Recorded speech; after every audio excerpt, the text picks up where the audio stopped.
नमस्कार। आज बात करते हैं भारत की विदेश नीति की। सोचिए, एक देश अभी अभी आजाद हुआ है और उसके सामने दुनिया की दो महाशक्तियां खड़ी हैं।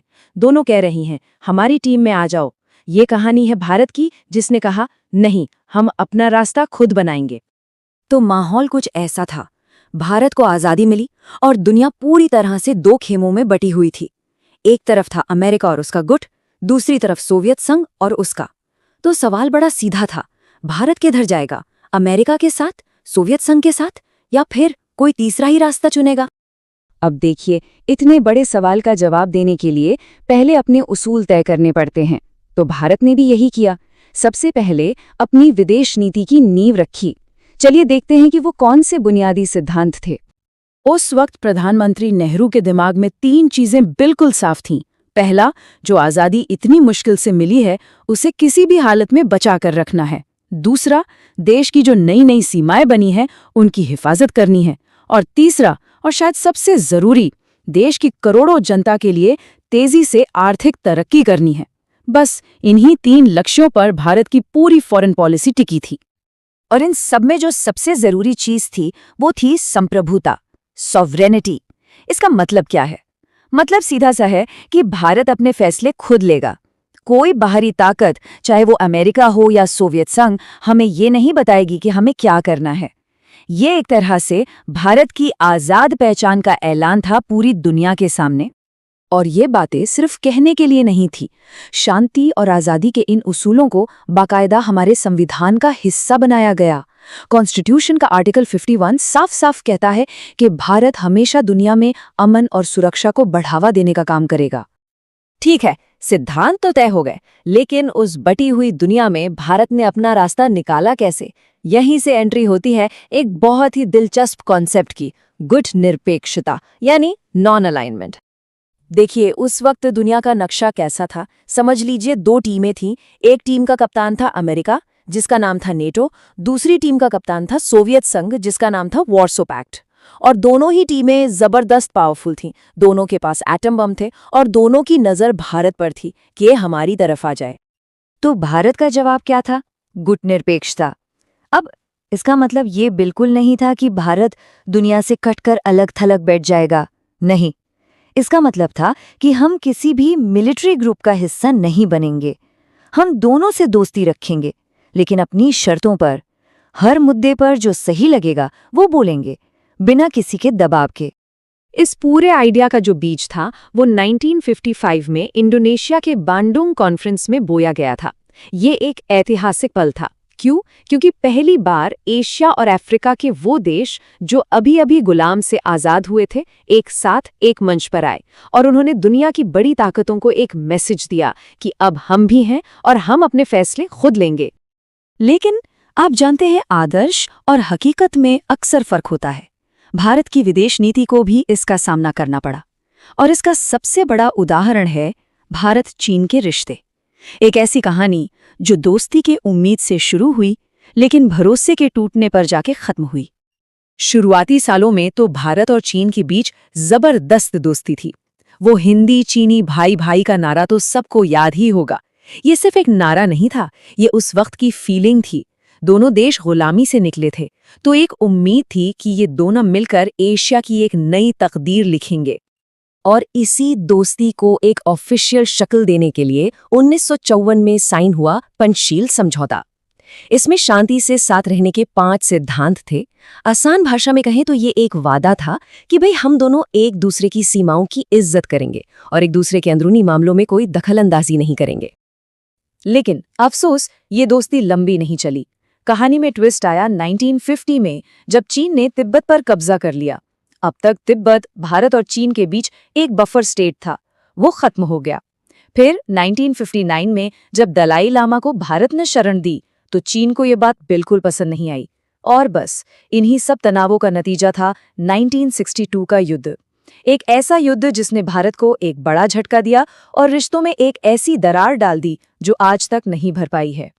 चीन के बाद अब बात करते हैं भारत की विदेश नीति की दूसरी सबसे बड़ी और शायद सबसे लगातार बनी रहने वाली चुनौती की। जी हाँ, पाकिस्तान के साथ हमारे रिश्ते। ये कहानी तो बंटवारे के साथ ही शुरू हो गई थी। 1947-48 में कश्मीर को लेकर पहली जंग हुई। फिर 1965 में एक और बड़ा युद्ध हुआ। 1971 की लड़ाई तो खैर एक अलग ही लेवल पर थी, जिससे बांग्लादेश का जन्म हुआ। और फिर 1999 में कारगिल का संघर्ष। मतलब ये एक मुश्किलों भरा इतिहास रहा है। खास तौर पे 1971 का युद्ध, इसकी शुरुआत एक बहुत बड़ी मानवीय त्रासदी से हुई थी। उस वक्त के पूर्वी पाकिस्तान में, जिसे आज हम बांग्लादेश कहते हैं, पाकिस्तानी सेना के जुल्मों से तंग आकर करीब 80 लाख लोग भागकर भारत आ गए। 8 मिलियन लोग। जरा सोचिए, ये उस वक्त दुनिया का सबसे बड़ा रिफ्यूजी संकट था। भारत पर इतना ज्यादा दबाव आ गया था कि उसके पास दखल देने के अलावा कोई चारा ही नहीं बचा। और जब भारत ने दखल दिया तो युद्ध का नतीजा बिल्कुल साफ था। पाकिस्तान की हार हुई और दुनिया के नक्शे पर एक नए देश का उदय हुआ, बांग्लादेश। ऐसा नहीं है कि सिर्फ लड़ाइयां ही हुईं। हर जंग के बाद शांति की कोशिशें भी हुईं, जैसे 1966 में ताशकंद एग्रीमेंट और 1972 में शिमला एग्रीमेंट। ये शिमला एग्रीमेंट बहुत अहम है क्योंकि इसी से लाइन ऑफ कंट्रोल यानी LOC तय हुई। लेकिन दिक्कत ये रही कि इन समझौतों के बावजूद दोनों देशों के बीच भरोसे की कमी इतनी ज्यादा थी कि एक परमानेंट शांति कभी हो ही नहीं पाई। तो देखिए, एक तरफ चीन से मिला धोखा, दूसरी तरफ पाकिस्तान से लगातार संघर्ष। इन सब ने भारत को अपनी सिक्योरिटी को लेकर बहुत गंभीरता से सोचने पर मजबूर कर दिया। और यहीं से शुरू होती है भारत की न्यूक्लियर पॉलिसी की कहानी। अब भारत की जो न्यूक्लियर पॉलिसी है वो दुनिया में काफी यूनिक है। इसका सबसे बड़ा सिद्धांत है नो फर्स्ट यूज, यानी हम पहले इस्तेमाल नहीं करेंगे। इसका सीधा मतलब ये है कि भारत ने न्यूक्लियर हथियार बनाए तो हैं, लेकिन सिर्फ अपनी आत्मरक्षा के लिए। हम कभी भी किसी देश पर पहले न्यूक्लियर हमला नहीं करेंगे। ये भारत की डिफेंसिव सोच को दिखाता है। तो फिर एक सवाल ये भी उठता है कि अगर भारत इतना ही शांति प्रिय है तो उसने न्यूक्लियर नॉन प्रोलिफरेशन ट्रीटी यानी NPT पर साइन क्यों नहीं किया? वजह ये थी कि भारत को ये संधि भेदभाव वाली लगी, डिस्क्रिमिनेटरी लगी। ये संधि कहती थी कि सिर्फ 5 देश ही न्यूक्लियर हथियार रख सकते हैं, बाकी कोई नहीं। भारत का मानना था कि ये तो दुनिया को न्यूक्लियर हैव्स और हैव नॉट्स में बांटने जैसा है, जो हमें मंजूर नहीं था। और अपने इसी स्टैंड पर कायम रहते हुए भारत ने 1974 में अपना पहला न्यूक्लियर टेस्ट किया, जिसे शांतिपूर्ण परमाणु परीक्षण का नाम दिया गया। और फिर आया साल 1998, जब पोखरण में एक के बाद एक कई टेस्ट करके भारत ने पूरी दुनिया के सामने ऐलान कर दिया कि हम भी अब एक न्यूक्लियर पावर हैं। इस ऐलान से जाहिर है पूरी दुनिया की राजनीति में एक भूचाल सा आ गया। तो संप्रभुता, गुटनिरपेक्षता और आत्मरक्षा, ये वो पिलर्स हैं जिन पर आज़ाद भारत की विदेश नीति की इमारत खड़ी हुई। अब आज की दुनिया काफ़ी बदल चुकी है, नए नए चैलेंजेस सामने हैं। तो एक बड़ा सवाल ये बचता है कि क्या भारत के ये बुनियादी सिद्धांत आज भी उतने ही रेलेवेंट हैं? ये एक ऐसा सवाल है जिसका जवाब ही भारत के आने वाले कल की दिशा तय करेगा। सोचिए, 1947 भारत आज़ाद हो गया है। अब आगे क्या? दुनिया के मंच पर अपनी जगह कैसे बनाएगा ये नया देश? ये कहानी है आदर्शों की, मुश्किलों की और कुछ कड़वी सच्चाइयों की। चलिए साथ मिलकर समझते हैं इस दिलचस्प सफर को। तो सवाल यही उठता है कि आज़ादी के ठीक बाद भारत ने दुनिया का सामना किया कैसे? देखिए, एक तरफ तो देश के अंदर की चुनौतियां थीं, लोकतंत्र बनाना था, करोड़ों लोगों का पेट पालना था, और वहीं दूसरी तरफ दुनिया के बड़े बड़े देशों के बीच अपनी एक अलग पहचान बनानी थी। काम बिल्कुल भी आसान नहीं था। अच्छा, तो आगे बढ़ने से पहले एक बेसिक चीज समझ लेते हैं। ये विदेश नीति या फॉरेन पॉलिसी होती क्या है? देखिए, बिल्कुल सीधे सीधे कहें तो ये किसी भी देश का वो तरीका है जिससे वो दूसरे देशों के साथ अपने रिश्ते तय करता है, चाहे वो रिश्ते आर्थिक हों, राजनीतिक हों या सैन्य। आप इसे एक देश का ग्लोबल गेम प्लान भी कह सकते हैं। उस वक्त भारत के पहले प्रधानमंत्री जवाहरलाल नेहरू के दिमाग में 3 बातें बिल्कुल साफ थीं। सबसे पहला कि ये जो आज़ादी इतनी मुश्किल से मिली है उसे किसी भी कीमत पर बचाकर रखना है। दूसरा, देश की सरहदों को महफूज रखना। और तीसरा, देश की आर्थिक तरक्की को रफ्तार देना। बस इन्हीं 3 लक्ष्यों ने भारत की शुरुआती विदेश नीति की बुनियाद रखी। और हाँ, ये सिर्फ कोई हवाई सोच नहीं थी, इसे बाकायदा हमारे संविधान में जगह दी गई। आर्टिकल 51 ये साफ साफ कहता है कि भारत का मकसद दुनिया में शांति और सुरक्षा को बढ़ावा देना होगा। तो आप देख सकते हैं, हमारी शुरुआत ही एक शांति के पैगाम के साथ हुई। और इसी शांतिपूर्ण नजरिए से निकले हमारी शुरुआती विदेश नीति के दो सबसे बड़े पिलर्स, गुटनिरपेक्षता और पंचशील। चलिए एक एक करके समझते हैं कि ये थे क्या। देखिए, सेकेंड वर्ल्ड वॉर के बाद दुनिया दो हिस्सों में बंट चुकी थी। एक टीम थी अमेरिका की और दूसरी सोवियत संघ की। कोल्ड वॉर का जमाना था। ऐसे में गुटनिरपेक्षता का मतलब था हम किसी भी टीम में नहीं हैं। ये भारत की अपनी आज़ाद सोच को जिंदा रखने की एक जबरदस्त स्ट्रैटेजी थी कि हम इन सुपर पावर्स की शतरंज में सिर्फ एक मोहरा बनकर नहीं रहेंगे। और ये जो आइडिया था ये धीरे धीरे बड़ा होता गया।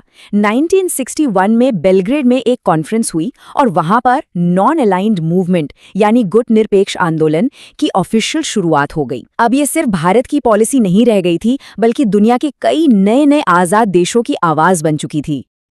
अच्छा, अब आते हैं पंचशील पर। पंचशील मतलब शांति से साथ रहने के 5 सिद्धांत। ये 1954 में भारत और चीन के बीच एक अग्रीमेंट हुआ था। इसका निचोड़ ये था कि भाई हम दोनों देश एक दूसरे की इज्जत करेंगे, एक दूसरे के मामलों में दखल नहीं देंगे, हमला नहीं करेंगे और शांति से रहेंगे। उस दौर का जो आदर्शवाद था ना, ये उसका एक बहुत बड़ा सिंबल था। लेकिन जैसा कि अक्सर होता है, आदर्शवाद की टक्कर हकीकत से होती है और भारत चीन के रिश्ते इसकी एक बहुत बड़ी और दुखद मिसाल हैं। जो कहानी दोस्ती से शुरू हुई थी वो बहुत जल्द दुश्मनी में बदल गई। शुरुआत में तो माहौल ऐसा था कि हिंदी चीनी भाई भाई का नारा हर तरफ गूंजता था। एक उम्मीद थी, एक जोश था कि एशिया के ये दो बड़े देश मिलकर एक नया दौर शुरू करेंगे। और पंचशील एग्रीमेंट ने तो इस उम्मीद पर जैसे मोहर ही लगा दी थी। पर यह भाईचारा ज्यादा टिका नहीं। 1950 में चीन ने तिब्बत पर कब्जा कर लिया। अब तिब्बत जो था वो भारत और चीन के बीच एक तरह का बफर जोन था, एक सेफ्टी कुशन, वो खत्म हो गया। फिर 1959 में जब दलाई लामा भागकर भारत आए तो हमने उन्हें शरण दी। इससे चीन और भड़क गया। और फिर आया साल 1962 जब चीन ने अक्साई चिन और अरुणाचल प्रदेश दोनों जगहों पर एक साथ हमला कर दिया। इस युद्ध का असर बहुत बहुत गहरा था। भारत के लिए ये सिर्फ एक मिलिट्री हार नहीं थी, ये एक तरह से भरोसे का टूटना था। दुनिया में हमारी इमेज को भी धक्का लगा। रिश्ते इतने खराब हो गए कि उन्हें पटरी पर लाने में 1976 तक का वक्त लग गया। अच्छा, चीन के बाद अब बात करते हैं भारत के एक और पड़ोसी की, जिसके साथ रिश्ते शुरू से ही तनाव भरे रहे, पाकिस्तान। भारत और पाकिस्तान के बीच 3 बड़ी जंगें हुईं, जिन्होंने पूरे साउथ एशिया की हिस्ट्री को बदल कर रख दिया। इन लड़ाइयों में एक पैटर्न सा दिखता है। 1965 की जंग कश्मीर को लेकर हुई, जिसके बाद ताशकंद समझौता हुआ। फिर 1971 में ईस्ट पाकिस्तान का संकट एक बड़ी जंग में तब्दील हो गया और एक नए देश बांग्लादेश का जन्म हुआ। और फिर 1999 में कारगिल में पाकिस्तानी घुसपैठ के बाद फिर से एक जंग हुई। जरा इस नंबर पर गौर कीजिए, 80 लाख। 1971 के संकट के दौरान इतने लोग, मतलब 8 मिलियन लोग ईस्ट पाकिस्तान से भागकर भारत में शरणार्थी बनकर आए थे। ये एक बहुत बड़ा मानवीय संकट तो था ही, भारत की आर्थिक व्यवस्था पर भी जबरदस्त बोझ था। इसी सिचुएशन ने भारत को दखल देने पर मजबूर कर दिया। 1971 की जंग भारत के लिए एक बहुत बड़ी और निर्णायक जीत थी। ढाका में करीब 90,000 पाकिस्तानी सैनिकों ने सरेंडर किया, जो कि एक वर्ल्ड रिकॉर्ड है। इसके बाद ही बांग्लादेश एक आज़ाद मुल्क बना और फिर अगले साल 1972 में शांति के लिए शिमला एग्रीमेंट साइन किया गया। अब इन सब लड़ाइयों ने, खासकर 1962 में चीन से मिली हार ने, भारत की सिक्योरिटी सोच को पूरी तरह से बदल दिया। यहीं से भारत की न्यूक्लियर पॉलिसी की कहानी शुरू होती है। ये एक बहुत बड़ा शिफ्ट था। आदर्शवाद से हटकर अब हम यथार्थवाद यानी प्रैक्टिकल दुनिया की तरफ बढ़ रहे थे। तो भारत की न्यूक्लियर पॉलिसी है क्या? इसके कुछ बेसिक उसूल हैं। पहला, हम न्यूक्लियर हथियार अपनी सुरक्षा के लिए रखेंगे। दूसरा, और ये बहुत जरूरी है, नो फर्स्ट यूज पॉलिसी, मतलब हम कभी भी पहले हमला नहीं करेंगे। तीसरा, हमारा फोकस शांति के कामों के लिए न्यूक्लियर एनर्जी का इस्तेमाल करना है। और चौथा, हम ऐसी किसी भी ट्रीटी को नहीं मानेंगे जो भेदभाव करती हो। और इसी चौथे पॉइंट से पता चलता है कि भारत ने न्यूक्लियर नॉन प्रोलिफरेशन ट्रीटी यानी एनपीटी पर साइन क्यों नहीं किया। देखिए, 1968 की ये ट्रीटी कहती थी कि सिर्फ वो 5 देश न्यूक्लियर हथियार रख सकते हैं जिन्होंने 1967 से पहले टेस्ट कर लिया था। बाकी कोई नहीं। भारत ने कहा ये तो सरासर भेदभाव है, ये तो दुनिया को हमेशा के लिए न्यूक्लियर हैव्स और हैव नॉट्स में बांटने वाली बात है। तो इसी माहौल के जवाब में भारत ने 1974 में अपना पहला न्यूक्लियर टेस्ट किया। इसे पीसफुल न्यूक्लियर एक्सप्लोजन यानी शांतिपूर्ण परमाणु विस्फोट का नाम दिया गया। और फिर साल 1998 भारत ने एक के बाद एक कई टेस्ट किए और दुनिया के सामने खुद को एक न्यूक्लियर पावर देश घोषित कर दिया। ये भारत की फॉरेन और सिक्योरिटी पॉलिसी में एक बहुत बहुत बड़ा टर्निंग पॉइंट था। तो पंचशील के आदर्शों से शुरू करके एक न्यूक्लियर पावर बनने तक भारत की विदेश नीति ने एक लंबा सफर तय किया है, आदर्शवाद से यथार्थवाद तक का। लेकिन ये कहानी यहाँ खत्म नहीं होती। असल सवाल तो ये है कि आज इस तेजी से बदलती दुनिया में भारत के सामने फॉरेन पॉलिसी की नई चुनौतियां कौन सी हैं? जरा सोचिए, एक नया देश है, 200 साल की गुलामी के बाद आज़ादी तो मिल गई है, पर दुनिया तो दो बड़ी ताकतों के बीच जंग का अखाड़ा बन चुकी है। अब सवाल ये है कि ये नया देश किसका पक्ष लेगा। बस इसी एक सवाल से शुरू होती है आज़ाद भारत की विदेश नीति की कहानी। तो साल है 1947, भारत आज़ाद हो चुका है, लेकिन पूरी दुनिया कोल्ड वॉर यानी शीत युद्ध की आग में जल रही है और दो खेमों में बटी हुई है, एक तरफ अमेरिका, दूसरी तरफ सोवियत संघ। ऐसे में भारत के सामने एक बहुत बड़ा, बहुत मुश्किल सवाल था। क्या किसी एक का दामन थाम लिया जाए या फिर अपना ही एक तीसरा बिल्कुल आज़ाद रास्ता बनाया जाए? तो भारत ने जो रास्ता चुना वो कोई जल्दबाजी में लिया गया फैसला नहीं था। नहीं, इसकी नींव कुछ बहुत ही गहरे सिद्धांतों पर रखी गई थी। ये वो सिद्धांत थे जिनका एक ही मकसद था, सदियों बाद जो आज़ादी मिली है उसे हर हाल में, हर कीमत पर बचाकर रखना। और इस सोच, इस विजन के केंद्र में थे प्रधानमंत्री जवाहरलाल नेहरू। उनके दिमाग में 3 बातें बिल्कुल साफ थीं। पहला, हमारी मुश्किल से जीती हुई संप्रभुता, मतलब हमारी आज़ादी, इसकी हर हाल में हिफाजत करनी है। दूसरा, देश की सरहदों को, हमारी ज़मीन को सुरक्षित रखना है। और हाँ, इन दोनों को पूरा करने के लिए जो तीसरा और शायद सबसे ज़रूरी लक्ष्य था, वो था देश का तेज आर्थिक विकास, ताकि करोड़ों लोगों की जिंदगी बेहतर हो सके। अब ये संप्रभुता, इसका मतलब क्या है? बहुत सीधा सा मतलब है अपने फैसले खुद लेना, अपनी मर्जी से। सोचिए, 200 साल की गुलामी के बाद बिना किसी बाहरी दबाव के अपने देश को चलाने की आज़ादी, इससे ज़्यादा कीमती और क्या हो सकता था? और सुनिए, ये सिर्फ बातें या खोखले वादे नहीं थे। इन सिद्धांतों को बाकायदा भारत के संविधान के आर्टिकल 51 में जगह दी गई, हमेशा के लिए। ये एक तरह से भारत की तरफ से पूरी दुनिया को एक गारंटी थी कि हम हमेशा शांति और आपसी सम्मान के रास्ते पर ही चलेंगे। अच्छा, सिद्धांत तो बहुत अच्छे थे, पर सवाल ये था कि इन्हें उस जमाने की बंटी हुई खतरनाक दुनिया में लागू कैसे किया जाए। और यहीं से भारत के शायद सबसे साहसिक कदम की कहानी शुरू होती है। देखिए, उस दौर में दुनिया बिल्कुल साफ साफ 2 हिस्सों में बटी थी। एक तरफ था अमेरिका और उसका मिलिट्री ग्रुप नेटो, दूसरी तरफ था सोवियत संघ और उसका वॉर्सॉ पैक्ट। और दुनिया के हर देश पर जबरदस्त दबाव था कि वो किसी एक पाले में आए। मतलब सीधा हिसाब था, या तो आप हमारे साथ हैं या फिर हमारे खिलाफ। और इसी जबरदस्त प्रेशर के बीच भारत ने अपना तीसरा रास्ता चुना, एक बहुत ही हिम्मत वाला रास्ता, गुटनिरपेक्षता यानी नॉन अलाइनमेंट। मतलब बिल्कुल साफ था, हम ना तो अमेरिकी कैंप में जाएंगे, ना ही सोवियत कैंप में। हम अपनी फॉरेन पॉलिसी खुद बनाएंगे, हर मुद्दे को उसकी मेरिट पर देखेंगे कि क्या सही है और क्या गलत, और फिर अपना फैसला लेंगे, किसी के दबाव में आकर नहीं। और कमाल की बात यह है कि यह आइडिया सिर्फ भारत तक ही सीमित नहीं रहा। धीरे धीरे ये दुनिया के तमाम नए आज़ाद हुए देशों की आवाज़ बन गया। इसकी पहली आहट सुनाई दी 1955 में इंडोनेशिया के बांडुंग शहर में। और फिर 1961 आते आते तो ये एक बहुत बड़ा गुटनिरपेक्ष आंदोलन यानी नॉन अलाइंड मूवमेंट बन चुका था। ये उस तीसरी दुनिया की एक कलेक्टिव पावर का सिंबल था। तो एक तरफ भारत अपनी आइडियलिस्टिक फॉरेन पॉलिसी पर आगे बढ़ रहा था, लेकिन बहुत जल्द हकीकत ने दरवाजे पर एक ऐसी जोरदार दस्तक दी जिसने भारत के हर भरोसे, हर विश्वास को हिलाकर रख दिया। शुरुआत में तो भारत और चीन के रिश्ते बहुत ही गर्मजोशी वाले थे, बहुत दोस्ताना। हिंदी चीनी भाई भाई, ये नारा तो जैसे हवा में गूंजता था।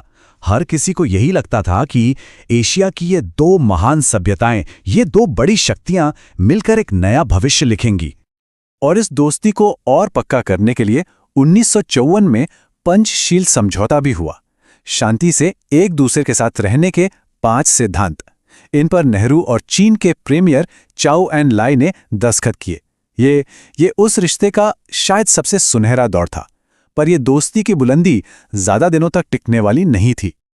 लेकिन फिर धीरे धीरे रिश्तों में दरारें पड़ने लगी। पहले 1950 में चीन ने तिब्बत पर कब्जा कर लिया, जिससे भारत और चीन के बीच का जो एक हिस्टोरिकल बफर था वो खत्म हो गया। फिर 1959 में जब भारत ने दलाई लामा को यहां शरण दी, तो चीन ने इसे अपने खिलाफ एक बड़ा कदम माना। टेंशन बढ़ती गई और फिर 1962 में चीन ने अचानक भारत पर एक बड़ा हमला कर दिया। इस एक हमले ने, इस धोखे ने भाई भाई के नारे को हमेशा के लिए तोड़ दिया।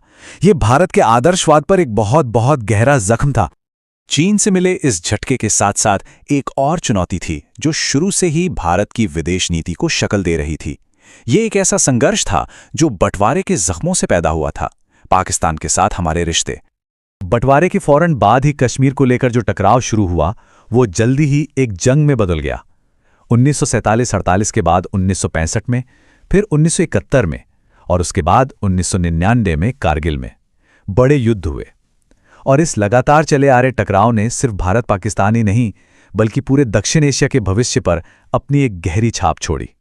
इनमें से 1971 की जंग की वजह कुछ और थी। ये तब के पूर्वी पाकिस्तान यानी आज के बांग्लादेश में एक बड़े सियासी संकट से शुरू हुई। वहां पाकिस्तानी सेना की कार्रवाई की वजह से करीब 80 लाख लोग, आप सोच सकते हैं 80 लाख लोग भागकर भारत में शरण लेने को मजबूर हो गए। ये इतना बड़ा मानवीय संकट था कि भारत के लिए चुप बैठना नामुमकिन हो गया। और इस जंग का नतीजा वो ऐतिहासिक था। भारतीय सेना के दखल के बाद पूर्वी पाकिस्तान आजाद हुआ और दुनिया के नक्शे पर एक नए देश का जन्म हुआ, बांग्लादेश। लेकिन ऐसा नहीं है कि सिर्फ जंग ही हुई। हर जंग के बाद शांति की एक उम्मीद भी जगी। 1966 का ताशकंद समझौता हो या 1972 का शिमला एग्रीमेंट, ये दोनों ही टेंशन कम करने और बातचीत का रास्ता फिर से खोलने की बहुत अहम डिप्लोमेटिक कोशिशें थीं। हाँ, ये बात और है कि एक परमानेंट शांति का सपना अभी भी दूर था। तो देखिए, अपने 2 पड़ोसियों के साथ जंग लड़ने के बाद, और ये भी याद रखिए कि इनमें से एक यानी चीन अब एक न्यूक्लियर पावर बन चुका था। भारत के लिए अपनी सुरक्षा को लेकर एक बहुत बड़ा और कड़ा फैसला लेने का वक्त आ गया था और इसी फैसले ने भारत को न्यूक्लियर पावर बनने के रास्ते पर डाल दिया। अब देखिए, 1968 में दुनिया में एक संधि लाई गई, एनपीटी यानी परमाणु अप्रसार संधि। इसने एक तरह से दुनिया को 2 हिस्सों में बांट दिया।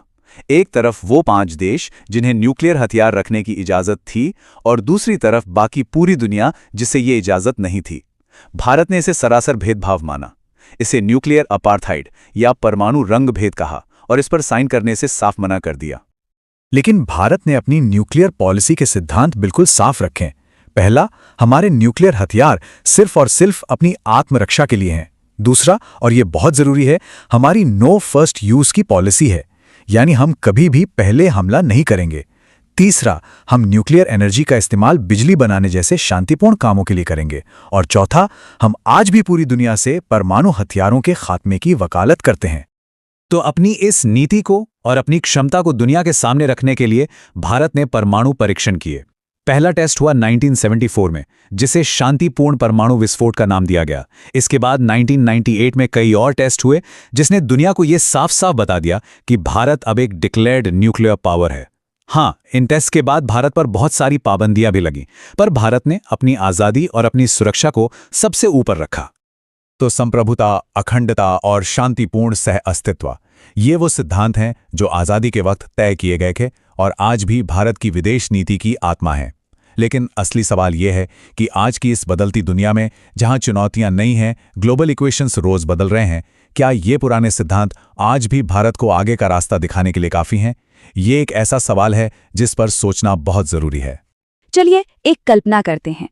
एक देश है जो अभी अभी आजाद हुआ है और दुनिया वो तो 2 बड़ी ताकतों के बीच बटी हुई है। दोनों ही उसे अपनी तरफ खींचना चाहती हैं। तो सवाल ये है कि वो नया देश करेगा क्या? आज हम भारत की ठीक इसी कहानी को समझने वाले हैं कि कैसे उस मुश्किल दौर में भारत ने अपना खुद का रास्ता बनाया। देखिए, ये कोई मामूली सवाल नहीं था। इस एक सवाल पर भारत का पूरा भविष्य टिका था। एक तरफ था अमेरिका का लोकतंत्र और पूंजीवाद का रास्ता, और दूसरी तरफ सोवियत संघ का समाजवाद। चुनना किसे था? सच कहूं तो ये एक ऐसा चुनाव था जिसका कोई आसान जवाब था ही नहीं। तो फिर भारत ने अपनी विदेश नीति की नींव रखी कैसे? ये कोई एक दिन में लिया गया फैसला नहीं था, बल्कि ये उन आदर्शों और चुनौतियों का नतीजा था जिनका सामना भारत उस समय कर रहा था। आज़ादी के ठीक बाद भारत की हालत आप समझिए एक तूफान में फंसी नाव जैसी थी। एक तरफ तो गरीबी और बंटवारे के गहरे जख्म थे और दूसरी तरफ एक मजबूत सरकार बनाने की जबरदस्त चुनौती। अब ऐसे में जरा सोचिए, दुनिया के मंच पर अपनी एक अलग पहचान बनाना कितना मुश्किल रहा होगा। इन्हीं मुश्किलों के बीच भारत के पहले प्रधानमंत्री और विदेश मंत्री जवाहरलाल नेहरू ने देश के लिए एक साफ रास्ता तय किया। उन्होंने 3 मुख्य लक्ष्य रखे। पहला, बड़ी मुश्किल से मिली आज़ादी को बचाए रखना। दूसरा, देश की सीमाओं की रक्षा करना। और तीसरा, तेजी से आर्थिक तरक्की करना। यही 3 स्तंभ भारत की विदेश नीति की बुनियाद बने। और ये सिर्फ कोई राजनीतिक बयान नहीं था। शांति के लिए भारत की सोच इतनी गहरी थी कि इसे देश के सबसे बड़े कानून यानी हमारे संविधान में बाकायदा जगह दी गई। ये पूरी दुनिया को एक साफ संदेश था कि भारत किस रास्ते पर आगे बढ़ेगा। अब कहानी में एक नया मोड़ आता है। कोल्ड वॉर यानी शीत युद्ध का दौर शुरू हो चुका था। पूरी दुनिया 2 खेमों में बंट चुकी थी। ऐसे में भारत ने एक ऐसा रास्ता चुना जिसके बारे में शायद ही किसी ने सोचा था। उस वक्त के हालात देखिए। नए आज़ाद देशों के सामने मोटे तौर पर 2 ही रास्ते थे। या तो वो अमेरिका वाले वेस्टर्न ब्लॉक में शामिल हो जाएं या फिर सोवियत संघ के ईस्टर्न ब्लॉक का हिस्सा बन जाएं। लेकिन भारत ने दोनों को ही मना कर दिया। ये सच में एक बहुत बड़ा और साहसी कदम था। इसी नीति को नाम दिया गया गुटनिरपेक्षता यानी नॉन अलाइनमेंट। पर देखिए, इसका मतलब ये बिल्कुल नहीं था कि भारत दुनिया से अलग थलग हो जाएगा। नहीं, इसका असली मतलब था कि भारत दुनिया से जुड़ेगा, लेकिन अपनी शर्तों पर, अपने फैसले खुद लेगा, किसी भी बड़ी ताकत के दबाव में आए बिना। और ये सिर्फ भारत का एक विचार बनकर नहीं रह गया, बल्कि ये एक पूरा आंदोलन बन गया। 1955 में बांडुंग में इसकी नींव पड़ी और 1961 तक तो बेलग्रेड में इसका पहला सम्मेलन भी हो गया। दुनिया भर के कई नए आज़ाद देश भारत के साथ आ खड़े हुए। इन सब ने मिलकर एक तीसरी दुनिया बनाई जो किसी भी गुट के अधीन नहीं थी। लेकिन शांति और आदर्शों का ये रास्ता, कह सकते हैं, फूलों की सेज नहीं था। बहुत जल्द भारत का सामना एक ऐसी हकीकत से हुआ जिसने उसके आदर्शों को बुरी तरह झकझोर दिया, और ये झटका उसे अपने ही एक पड़ोसी से मिला। शुरुआत तो बहुत अच्छी हुई थी। भारत और चीन के बीच एक नई दोस्ती की कहानी लिखी जा रही थी। हर तरफ हिंदी चीनी भाई भाई का नारा गूंज रहा था। ऐसा लग रहा था मानो एशिया की ये 2 महान सभ्यताएं मिलकर एक नया भविष्य लिखने जा रही हैं। इस दोस्ती को और मजबूत करने के लिए 1954 में पंचशील समझौता भी हुआ। इसमें शांति से एक दूसरे के साथ रहने के 5 सिद्धांत तय किए गए थे। ये समझौता पूरी दुनिया के लिए एक मिसाल बन सकता था। मगर दोस्ती का यह सपना बहुत जल्दी टूटने वाला था। पहले 1950 में चीन ने तिब्बत पर कब्जा कर लिया, जिससे भारत और चीन के बीच का एक सदियों पुराना बफर जोन ही खत्म हो गया। फिर 1959 में जब दलाई लामा ने भारत में शरण ली तो तनाव और बढ़ गया। और फिर आया साल 1962 जब चीन ने अचानक भारत पर एक बड़ा हमला कर दिया। इस एक हमले ने भारत को सिर्फ चौंकाया ही नहीं, बल्कि दोनों देशों के रिश्तों को हमेशा हमेशा के लिए बदल कर रख दिया। चीन से मिले धोखे के बाद भारत के सामने एक और बड़ी चुनौती मुंह बाय खड़ी थी। ये चुनौती थी उसके दूसरे पड़ोसी पाकिस्तान की, जिसके साथ भारत का रिश्ता बंटवारे के समय से ही तनाव भरा रहा है। भारत और पाकिस्तान का इतिहास देखा जाए तो ये युद्धों और संघर्षों से भरा रहा है, खासकर कश्मीर का मुद्दा, जो हमेशा से ही दोनों देशों के बीच तनाव की एक बड़ी वजह रहा है। 1947-48 से लेकर 1999 के कारगिल तक कई युद्ध हुए। हर युद्ध के बाद शांति के लिए ताशकंद और शिमला जैसे समझौते भी हुए, लेकिन तनाव कभी पूरी तरह खत्म नहीं हुआ। इनमें से 1971 का युद्ध सबसे अलग था। ये सिर्फ एक सैन्य टकराव नहीं था, बल्कि ये एक बहुत बड़ी मानवीय त्रासदी से शुरू हुआ। उस समय के पूर्वी पाकिस्तान में हो रहे अत्याचारों की वजह से लगभग 80 लाख लोग अपनी जान बचाकर भारत में घुस आए। ये भारत के लिए एक बहुत बड़ा संकट था। इस संकट को देखते हुए भारत ने हस्तक्षेप करने का फैसला किया। इसका नतीजा ये हुआ कि दुनिया के नक्शे पर एक नए देश का जन्म हुआ, बांग्लादेश। ये दक्षिण एशिया के इतिहास का एक ऐसा मोड़ था जिसने यहाँ का भूगोल हमेशा के लिए बदल दिया। चलिए अब बात करते हैं भारत की विदेश नीति के उस पहलू की जिसने उस समय पूरी दुनिया को हैरान कर दिया था। ये कहानी है भारत के परमाणु कार्यक्रम की, जो उसकी आजाद सोच का शायद सबसे बड़ा सबूत बना। उस दौर में दुनिया एक संधि लेकर आई, NPT यानी परमाणु अप्रसार संधि। लेकिन भारत ने इस पर दस्तखत करने से साफ मना कर दिया। सवाल उठता है, क्यों? वजह बहुत सीधी थी। भारत का मानना था कि ये संधि सरासर भेदभाव करती है। मतलब ये कुछ देशों को तो परमाणु हथियार रखने की इजाजत देती थी, लेकिन बाकी सब पर रोक लगाती थी। भारत ने इस हैव्स और हैव नॉट्स वाली दुनिया को मानने से इनकार कर दिया। इसकी जगह भारत ने अपनी खुद की एक परमाणु नीति बनाई। ये नीति पूरी तरह से आत्मरक्षा पर आधारित है। इसका सबसे अहम सिद्धांत है नो फर्स्ट यूज, यानी भारत कभी भी पहले परमाणु हथियार का इस्तेमाल नहीं करेगा। साथ ही भारत ने हमेशा कहा है कि वो परमाणु ऊर्जा का इस्तेमाल शांतिपूर्ण कामों के लिए करेगा और पूरी दुनिया से परमाणु हथियार खत्म करने के पक्ष में है। और फिर अपनी इसी नीति के तहत भारत ने 1974 में पहला और 1998 में दूसरा परमाणु परीक्षण किया। इन परीक्षणों के साथ भारत ने दुनिया को ये साफ कर दिया कि वो अपनी सुरक्षा के लिए किसी पर निर्भर नहीं है और वो अब एक परमाणु शक्ति बन चुका है। तो हमने देखा कि आज़ादी के बाद से भारत का सफ़र कितना लंबा और चुनौतियों से भरा रहा है। अपनी संप्रभुता को बचाए रखने से लेकर किसी भी गुट में शामिल ना होने का वो बड़ा फैसला और फिर एक परमाणु शक्ति बनने तक का सफ़र। लेकिन आज जब दुनिया के समीकरण एक बार फिर तेजी से बदल रहे हैं, नई नई चुनौतियां सामने हैं, तो सबसे बड़ा सवाल यही उठता है कि भारत के वो बुनियादी सिद्धांत जिनकी नींव पर यह सब कुछ बना, आज उसके रास्ते में कितनी रोशनी दिखाते हैं। ये एक ऐसा सवाल है जिसका जवाब ही भारत का भविष्य तय करेगा। इस पूरी पड़ताल के लिए धन्यवाद। आज बात करते हैं भारत की विदेश नीति की। ये कहानी है एक ऐसे सफर की जो 1947 में शुरू हुआ, एक ऐसे नए राष्ट्र की जो शीत युद्ध में बटी हुई दुनिया के बीच अपनी पहचान और अपनी आवाज तलाश रहा था। तो सबसे बड़ा सवाल ये ही था, आजादी के फौरन बाद जब दुनिया दो बड़ी ताकतों के बीच बट चुकी थी, तब भारत ने अपना रास्ता कैसे चुना। चलिए उन शुरुआती फैसलों को समझते हैं जिन्होंने आने वाले सालों में भारत की दिशा तय की। अच्छा, सबसे पहले ये समझना जरूरी है कि आखिर ये विदेश नीति होती क्या है। देखिए, इसे आप किसी भी देश का एक तरह का रूल बुक मान सकते हैं।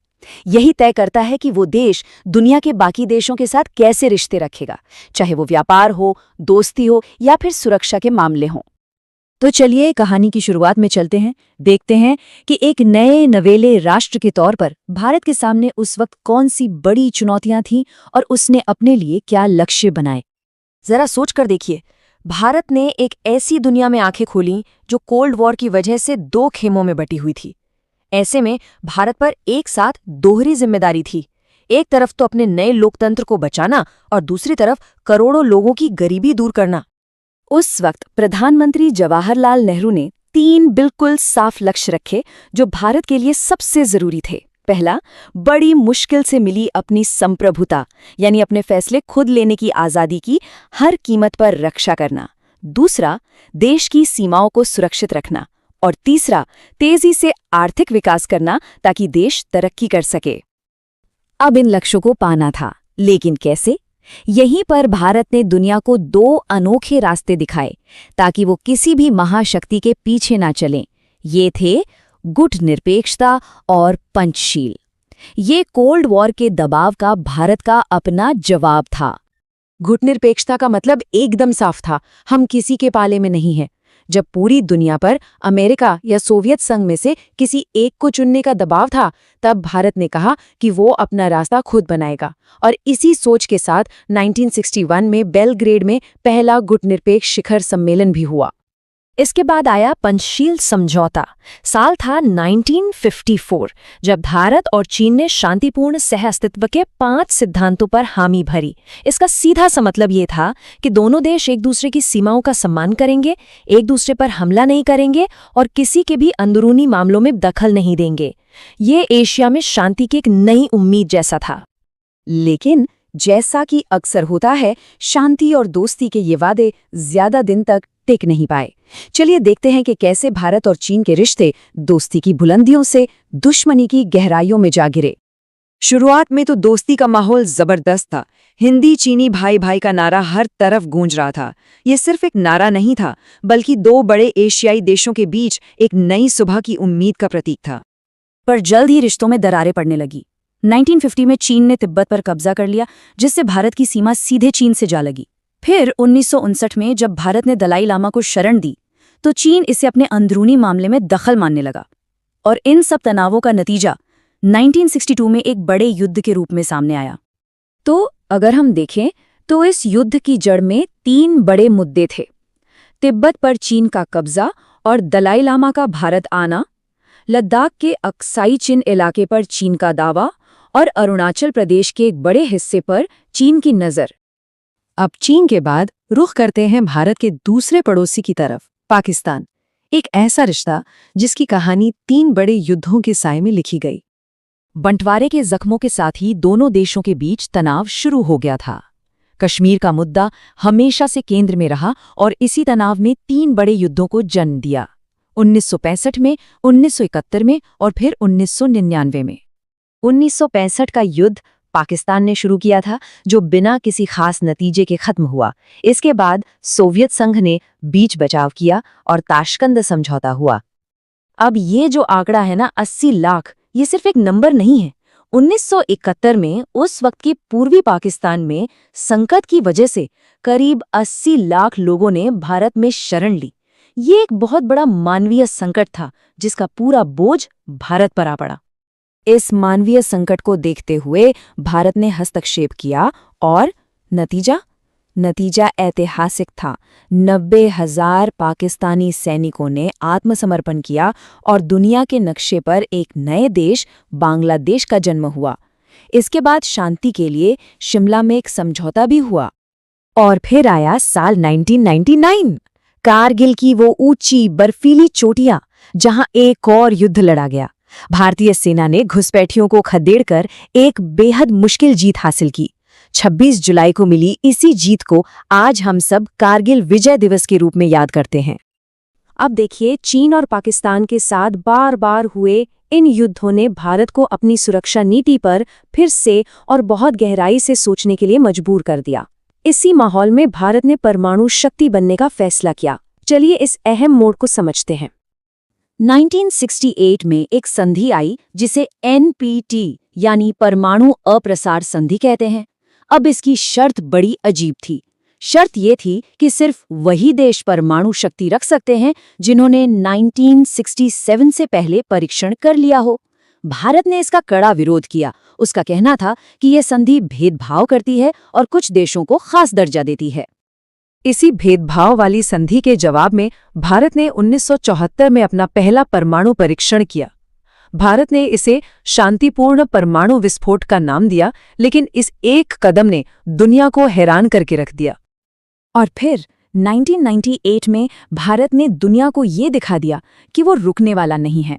पोखरण ने एक के बाद एक कई परीक्षण किए गए और भारत ने खुद को एक परमाणु शक्ति संपन्न देश घोषित कर दिया।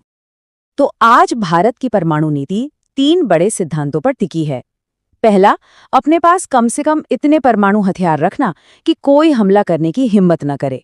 दूसरा और सबसे अहम, भारत कभी भी पहले परमाणु हमला नहीं करेगा। और तीसरा, भारत हमेशा परमाणु हथियारों से मुक्त दुनिया की वकालत करता रहेगा। तो ये थी भारत की विदेश नीति की कहानी। आदर्शवाद से लेकर यथार्थवाद तक, युद्धों से लेकर परमाणु शक्ति बनने तक का एक लंबा सफर। लेकिन ये सफर अभी जारी है और आज की इस बदलती दुनिया में सवाल ये है कि भारत के सामने अगली बड़ी चुनौतियां क्या हैं और वो उनका सामना कैसे करेगा। आज हम बात करेंगे भारत की विदेश नीति की, खासतौर पे आज़ादी के ठीक बाद वाले दौर की। ये कहानी है कि कैसे एक बिल्कुल नए राष्ट्र ने दुनिया के मंच पर अपनी जगह बनाई, अपनी पहचान गढ़ी। तो जरा उस वक्त के बारे में सोचिए। भारत अभी अभी आजाद हुआ है और दुनिया पूरी तरह से दो खेमों में बटी हुई है, एक तरफ अमेरिका, दूसरी तरफ सोवियत संघ। अब सवाल ये था कि भारत क्या करेगा, किसका साथ देगा, या फिर कोई अपना ही बिल्कुल अलग रास्ता चुनेगा। तो चलिए इसी सवाल का जवाब ढूंढते हैं और शुरुआत करते हैं बिल्कुल जड़ से, उन बुनियादी सिद्धांतों से जिन पर भारत की पूरी विदेश नीति की इमारत खड़ी हुई। देखिए, उस समय के प्रधानमंत्री जवाहरलाल नेहरू के सामने 3 सबसे बड़े मकसद थे। पहला, बड़ी मुश्किल से जो आज़ादी मिली थी, यानी जो हमारी संप्रभुता थी, उसे हर हाल में बचाना। दूसरा, अपने देश की सीमाओं को, अपनी टेरिटोरियल इंटेग्रिटी को महफूज रखना। और तीसरा, बहुत तेजी से देश का आर्थिक विकास करना। कह सकते हैं कि यही वो 3 पिलर्स थे जिन्होंने भारत के शुरुआती फैसलों को गाइड किया। अच्छा, यहां एक शब्द पर गौर करना बहुत जरूरी है, संप्रभुता। इसका मतलब क्या है? बिल्कुल आसान भाषा में कहें तो देश अपने फैसले खुद करेगा, अपनी पॉलिसीज खुद बनाएगा और उस पर किसी भी बाहरी देश या ताकत का कोई कंट्रोल नहीं होगा। आजादी के बाद भारत के लिए यह सबसे जरूरी चीज थी। और ये जो लक्ष्य थे ना, ये इतने जरूरी माने गए कि इन्हें हमारे संविधान का हिस्सा बनाया गया। जी हां, संविधान का आर्टिकल 51 साफ साफ कहता है कि देश की यह जिम्मेदारी है कि वो दुनिया में शांति और सुरक्षा को बढ़ावा दे। तो वापस उसी सवाल पर आते हैं, इस बंटी हुई दुनिया में भारत ने आखिर अपना रास्ता कैसे चुना? यहीं से कहानी में एक बहुत बड़े आइडिया की एंट्री होती है, गुटनिरपेक्षता की। उस समय का माहौल समझिए। दुनिया में 2 सुपर पावर थीं। एक तरफ अमेरिका, जिसके साथ था नेटो का सैन्य गठबंधन, और दूसरी तरफ था सोवियत संघ, जिसके साथ था वॉर्सो पैक्ट।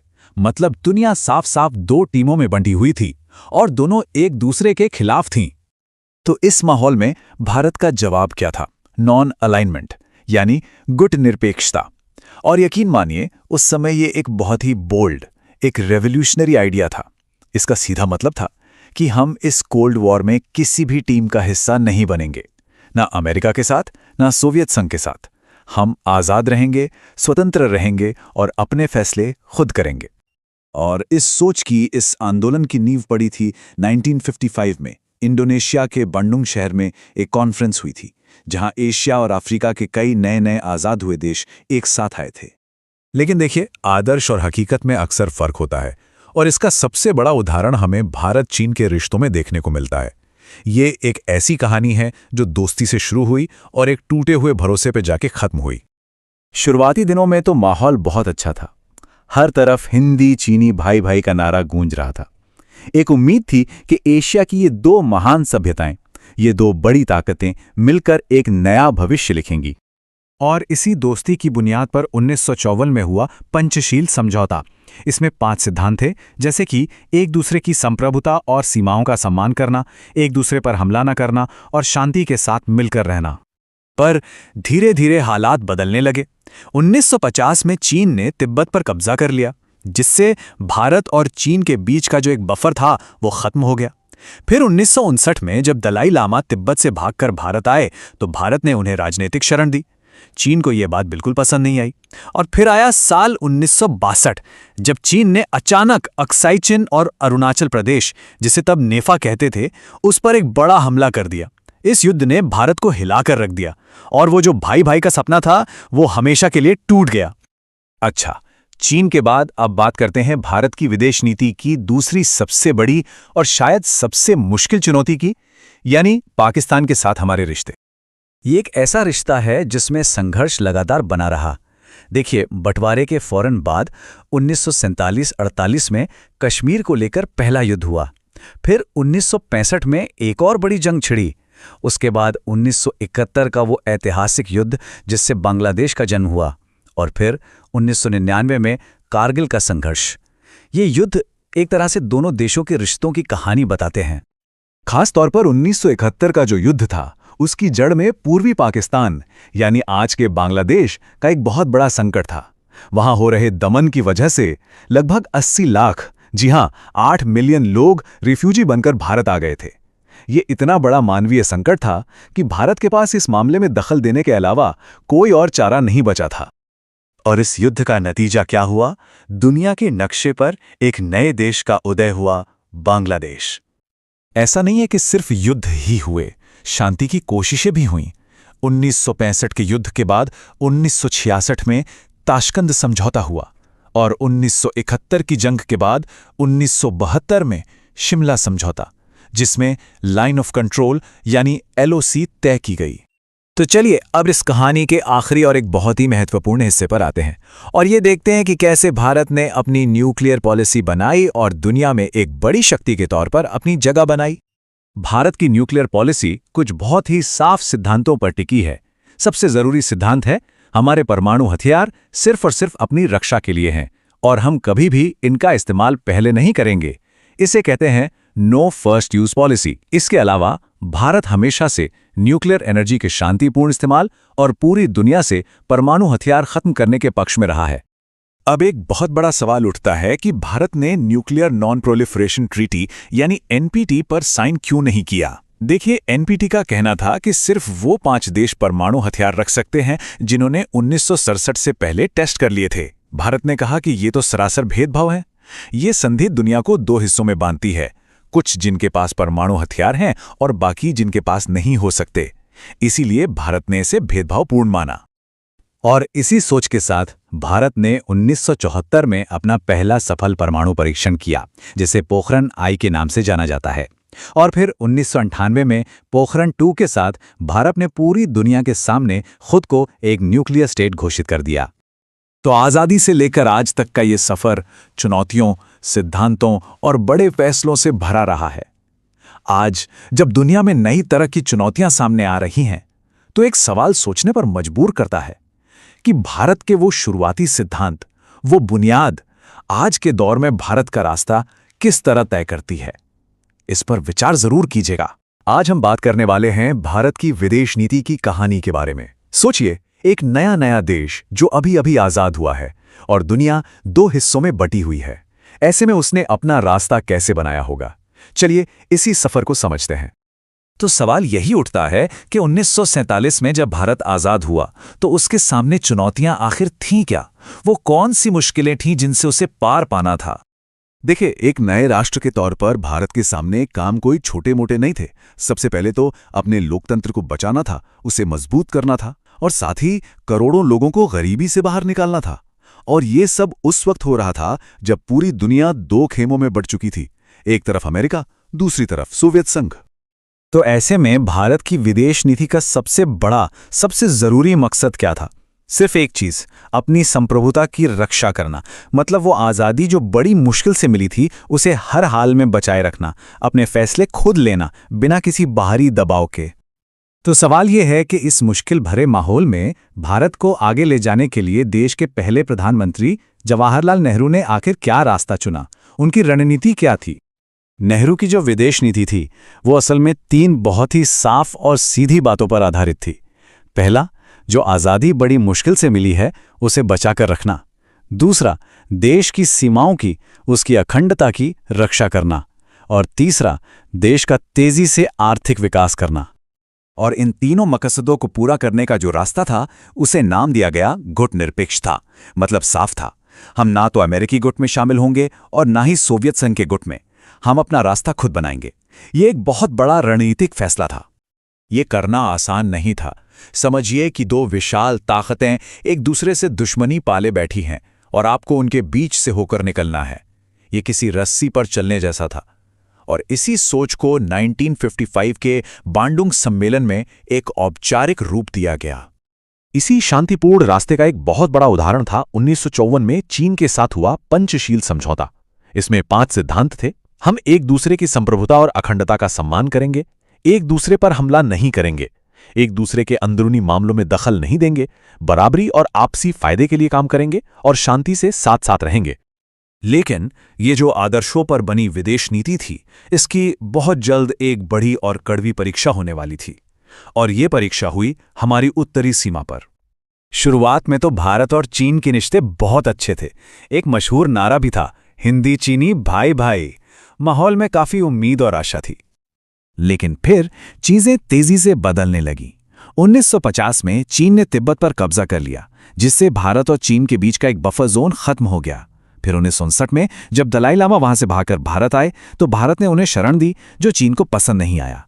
और इन सब का नतीजा ये हुआ कि 1962 में चीन ने अचानक भारत पर एक बड़ा हमला कर दिया। बस कुछ ही सालों में पूरा रिश्ता बिखर गया। 1962 का यह युद्ध भारत के लिए एक बहुत बड़ा सदमा था। इसने भारत को मजबूर किया कि वो अपनी विदेश नीति पर दोबारा सोचे और अपनी सेना को मजबूत करने के लिए पश्चिम से मदद ले। भले ही चीन ने खुद ही युद्ध रोक दिया, लेकिन इस धोखे का असर भारत की सोच पर बहुत गहरा और लंबे समय तक रहा। अब चीन के अलावा भारत की सीमाओं पर एक और बड़ी चुनौती थी, एक ऐसी प्रतिद्वंदिता जो देश के जन्म के साथ ही शुरू हो गई थी, पाकिस्तान के साथ। पाकिस्तान के साथ हमारे रिश्ते में कई युद्ध हुए हैं। 1947 में कश्मीर को लेकर पहला युद्ध हुआ, फिर 1965 में एक और बड़ा युद्ध हुआ। 1971 में पूर्वी पाकिस्तान को लेकर युद्ध हुआ, जिससे बांग्लादेश बना, और फिर 1999 में कारगिल का संघर्ष हुआ। हर बार इन युद्धों के नतीजे बहुत अहम रहे हैं। खासतौर पर 1971 का युद्ध, इसकी शुरुआत एक बहुत बड़े मानवीय संकट से हुई। उस समय के पूर्वी पाकिस्तान में, जो आज बांग्लादेश है, वहां पाकिस्तानी सेना की कार्रवाई की वजह से करीब 80 लाख लोग, यानी 80 लाख लोग भागकर भारत में शरण लेने आ गए थे। ये एक बहुत बड़ी संख्या थी। और इसी शरणार्थी संकट से निपटने के लिए भारत ने वहां के मुक्ति आंदोलन का साथ दिया। इसका सीधा नतीजा ये हुआ कि दक्षिण एशिया का नक्शा ही बदल गया और एक नए देश बांग्लादेश का जन्म हुआ। युद्धों के बाद शांति की कोशिशें भी हुईं। 1965 की लड़ाई के बाद 1966 में ताशकंद समझौता हुआ और 1971 की जंग के बाद 1972 में शिमला समझौता हुआ। हालांकि इन समझौतों से शांति बहाल करने की कोशिश की गई, लेकिन तनाव पूरी तरह कभी खत्म नहीं हुआ। तो एक तरफ चीन से खतरा, दूसरी तरफ पाकिस्तान से लगातार संघर्ष। इन सब को देखते हुए भारत ने एक बहुत बड़ा और रणनीतिक फैसला लिया।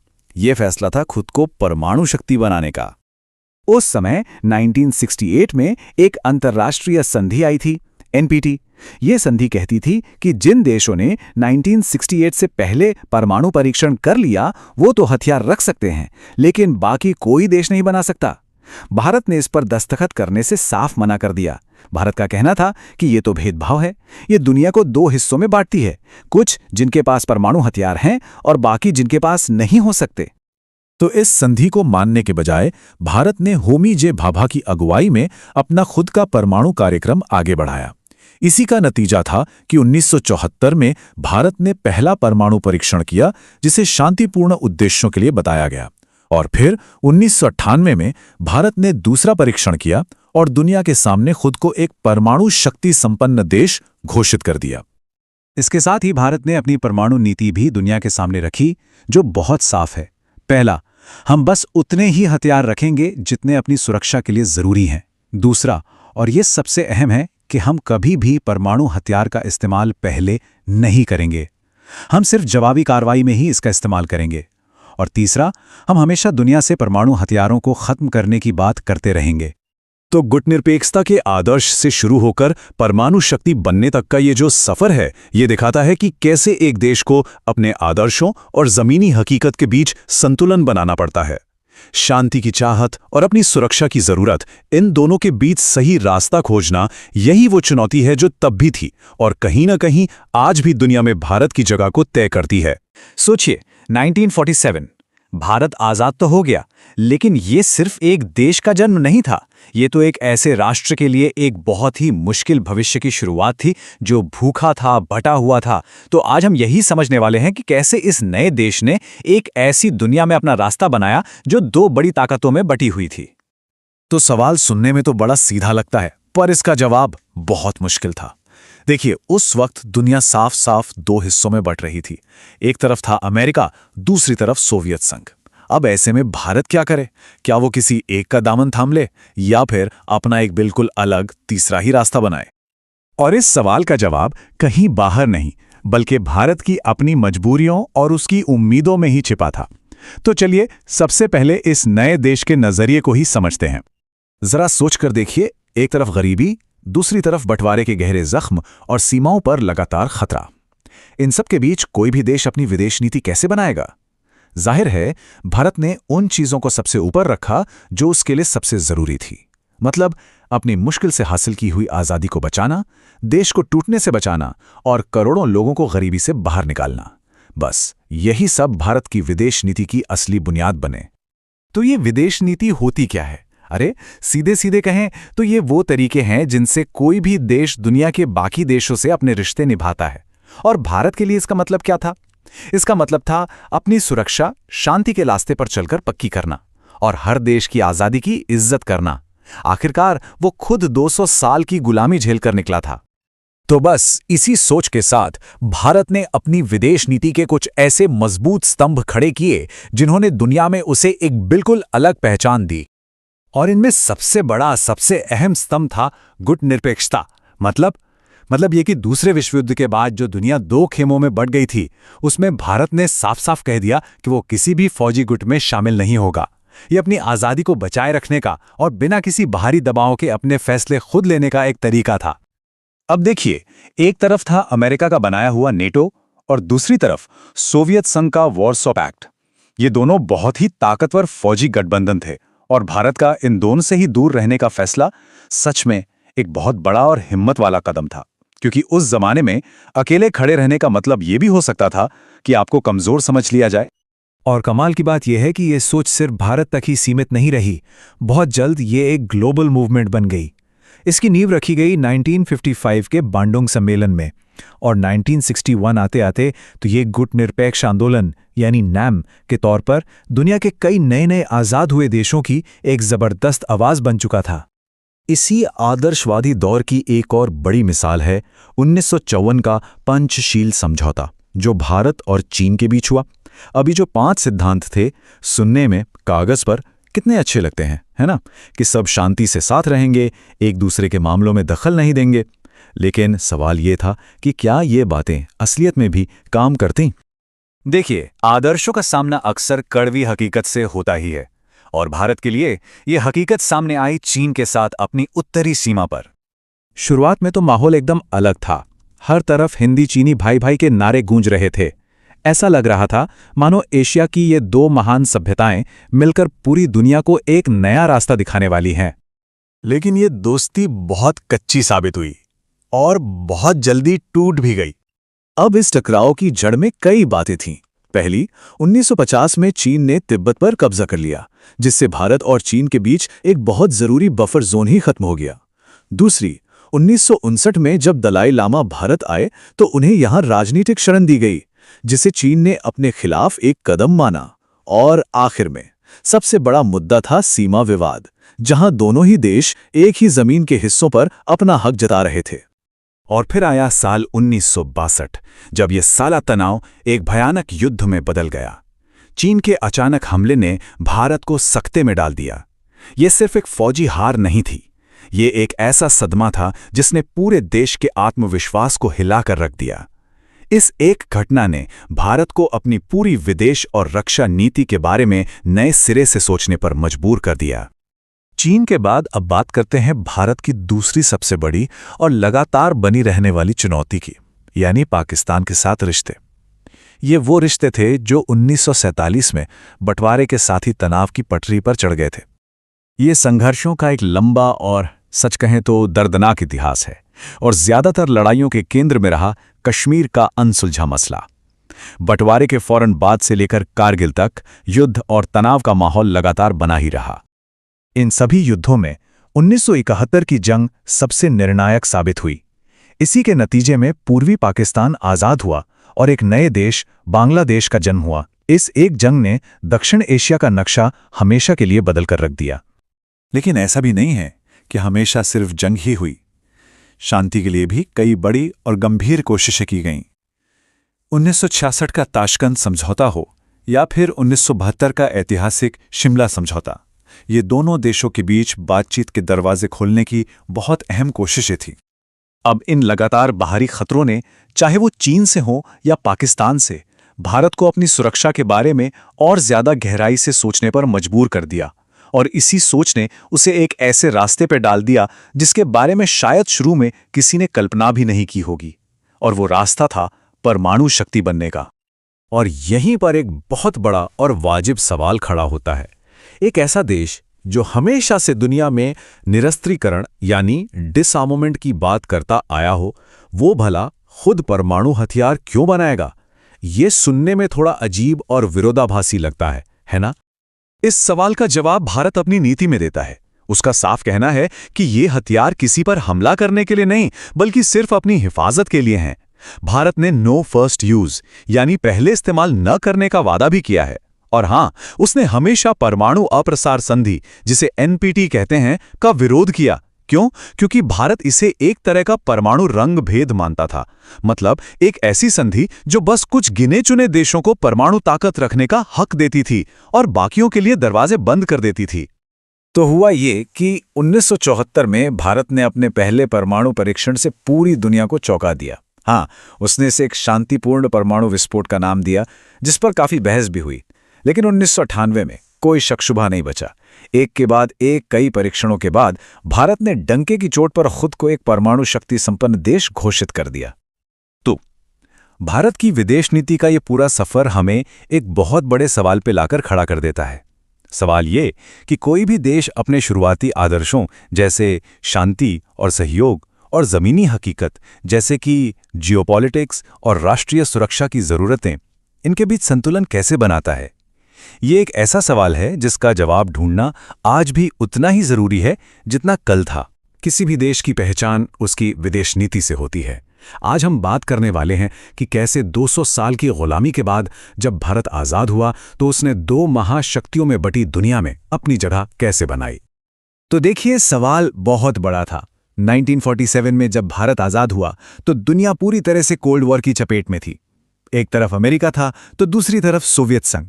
अब ऐसे में भारत के पास क्या रास्ते थे? क्या वो किसी एक का साथ देता या फिर अपना कोई तीसरा बिल्कुल अलग रास्ता बनाता? तो चलिए इसको समझने के लिए थोड़ा पीछे चलते हैं। सबसे पहले ये समझना जरूरी है कि आज़ादी के फौरन बाद भारत के सामने असल चुनौतियां क्या थीं, उसके लक्ष्य क्या थे, क्योंकि इन्हीं सबसे उसकी विदेश नीति की शक्ल तय होनी थी।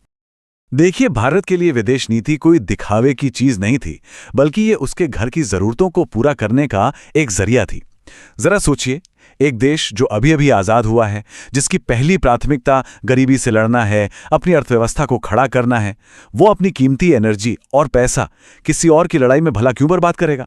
इसीलिए विदेश नीति का हर एक फैसला इन बुनियादी लक्ष्यों को ध्यान में रखकर ही लिया गया। तो ये विदेश नीति आखिर होती क्या है? सीधे साधे शब्दों में ये वो रूल बुक है जिसके आधार पर कोई देश दूसरे देशों के साथ अपने रिश्ते बनाता है, चाहे वो व्यापार के हों, राजनीति के हों या सेना के। भारत ने अपने रूल बुक में सबसे ऊपर रखा सभी देशों की आज़ादी का सम्मान करना और शांति के रास्ते पर चलकर अपनी सुरक्षा पक्की करना। अच्छा, अब बात करते हैं उन मूल सिद्धांतों की जो भारत के इंटरनेशनल रिलेशंस की नींव बने।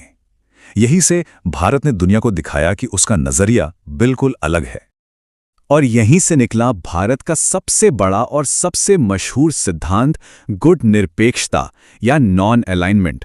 अब इसका मतलब सिर्फ ये नहीं था कि भारत अमेरिकी या सोवियत खेमे में शामिल नहीं होगा। नहीं, इसका असली मतलब ये था कि भारत अपने फैसले अपनी शर्तों पर, अपनी ज़रूरतों के हिसाब से लेगा। अगर देश के विकास के लिए अमेरिका से मदद चाहिए तो वो भी लेंगे, और अगर अपनी रक्षा के लिए सोवियत संघ से मदद चाहिए तो वो भी लेंगे। किसी एक गुट से बंधकर अपने हाथ क्यों बांधना? उस वक्त की दुनिया देखिए, बिल्कुल साफ तौर पर दो हिस्सों में बंटी हुई थी। एक तरफ था नाटो, जिसे अमेरिका लीड कर रहा था, और दूसरी तरफ था वॉर्सो पैक्ट, जिसे सोवियत संघ लीड कर रहा था। ये दोनों मिलिट्री गठबंधन थे और भारत ने तय किया कि वो इन दोनों से ही दूरी बना के रखेगा। और जानते हैं, भारत का ये विचार सिर्फ भारत तक ही सीमित नहीं रहा। 1955 में इंडोनेशिया के बांडुंग शहर में कई अफ्रीकी और एशियाई देशों की एक मीटिंग हुई जहां इस विचार की नींव पड़ी, और फिर 1961 में बेलग्रेड में ये एक बहुत बड़े अंतर्राष्ट्रीय आंदोलन में बदल गया, जिसे हम गुट निरपेक्ष आंदोलन यानी नैम के नाम से जानते हैं। भारत की इसी शांति वाली सोच का एक और बड़ा उदाहरण था 1954 में चीन के साथ हुआ पंचशील समझौता। इसमें शांति से एक साथ रहने के 5 सिद्धांत थे, जैसे एक दूसरे पर हमला नहीं करेंगे, एक दूसरे के अंदरूनी मामलों में दखल नहीं देंगे। ये उस दौर की आदर्शवादी विदेश नीति की एक बहुत बड़ी मिसाल थी। लेकिन जैसा कि अक्सर होता है, आदर्श और हकीकत हमेशा एक साथ नहीं चलते। भारत की शांतिपूर्ण विदेश नीति की पहली और शायद सबसे बड़ी परीक्षा उसके अपने पड़ोसी चीन के साथ संबंधों में हुई। शुरुआत में तो सब कुछ बहुत अच्छा लग रहा था। हर तरफ हिंदी चीनी भाई भाई का नारा गूंज रहा था। ऐसा लग रहा था कि एशिया के ये दो बड़े देश मिलकर एक नया भविष्य लिखने जा रहे हैं। पर ये भाईचारा, ये दोस्ती जल्द ही एक कड़वी हकीकत में बदल गई और पंचशील के जो सिद्धांत थे वो बस कागजों पर ही रह गए। तो हुआ क्या था? रिश्ते बिगड़े कैसे? देखिए, इसकी कई वजहें थी। 1950 में चीन ने तिब्बत पर कब्जा कर लिया, जिससे भारत और चीन के बीच एक बफर जोन, मतलब एक सुरक्षित इलाका, खत्म हो गया। फिर 1959 में जब तिब्बती धर्मगुरु दलाई लामा भागकर भारत आए और भारत ने उन्हें शरण दी, तो चीन बहुत नाराज हुआ। और इन सब के ऊपर से अक्साई चिन और अरुणाचल प्रदेश में बॉर्डर को लेकर जो विवाद था, उसने आग में घी डालने का काम किया। और फिर आया वो साल 1962। चीन ने भारत पर हमला कर दिया। ये युद्ध भारत के लिए एक बहुत बहुत बड़ा झटका था। इस एक घटना ने भारत को अपनी विदेश और रक्षा नीतियों के बारे में नए सिरे से और ज्यादा असलियत के धरातल पर सोचने के लिए मजबूर कर दिया। अच्छा, अब चीन के बाद बात करते हैं उस दूसरी बड़ी चुनौती की जो 1947 में बंटवारे के साथ ही पैदा हो गई थी, यानी पाकिस्तान के साथ लगातार बना हुआ तनाव। भारत और पाकिस्तान के बीच का इतिहास दुर्भाग्य से कई युद्धों से भरा रहा है। 1947-48 में कश्मीर को लेकर पहला संघर्ष हुआ। फिर 1965 में एक और बड़ा युद्ध, 1971 का युद्ध सबसे निर्णायक साबित हुआ। और फिर 1999 में कारगिल में दोनों देश एक बार फिर आमने सामने थे। और हाँ, 1971 के युद्ध का नतीजा सिर्फ एक मिलिट्री जीत नहीं था, इसका एक बहुत बड़ा भू राजनीतिक परिणाम निकला।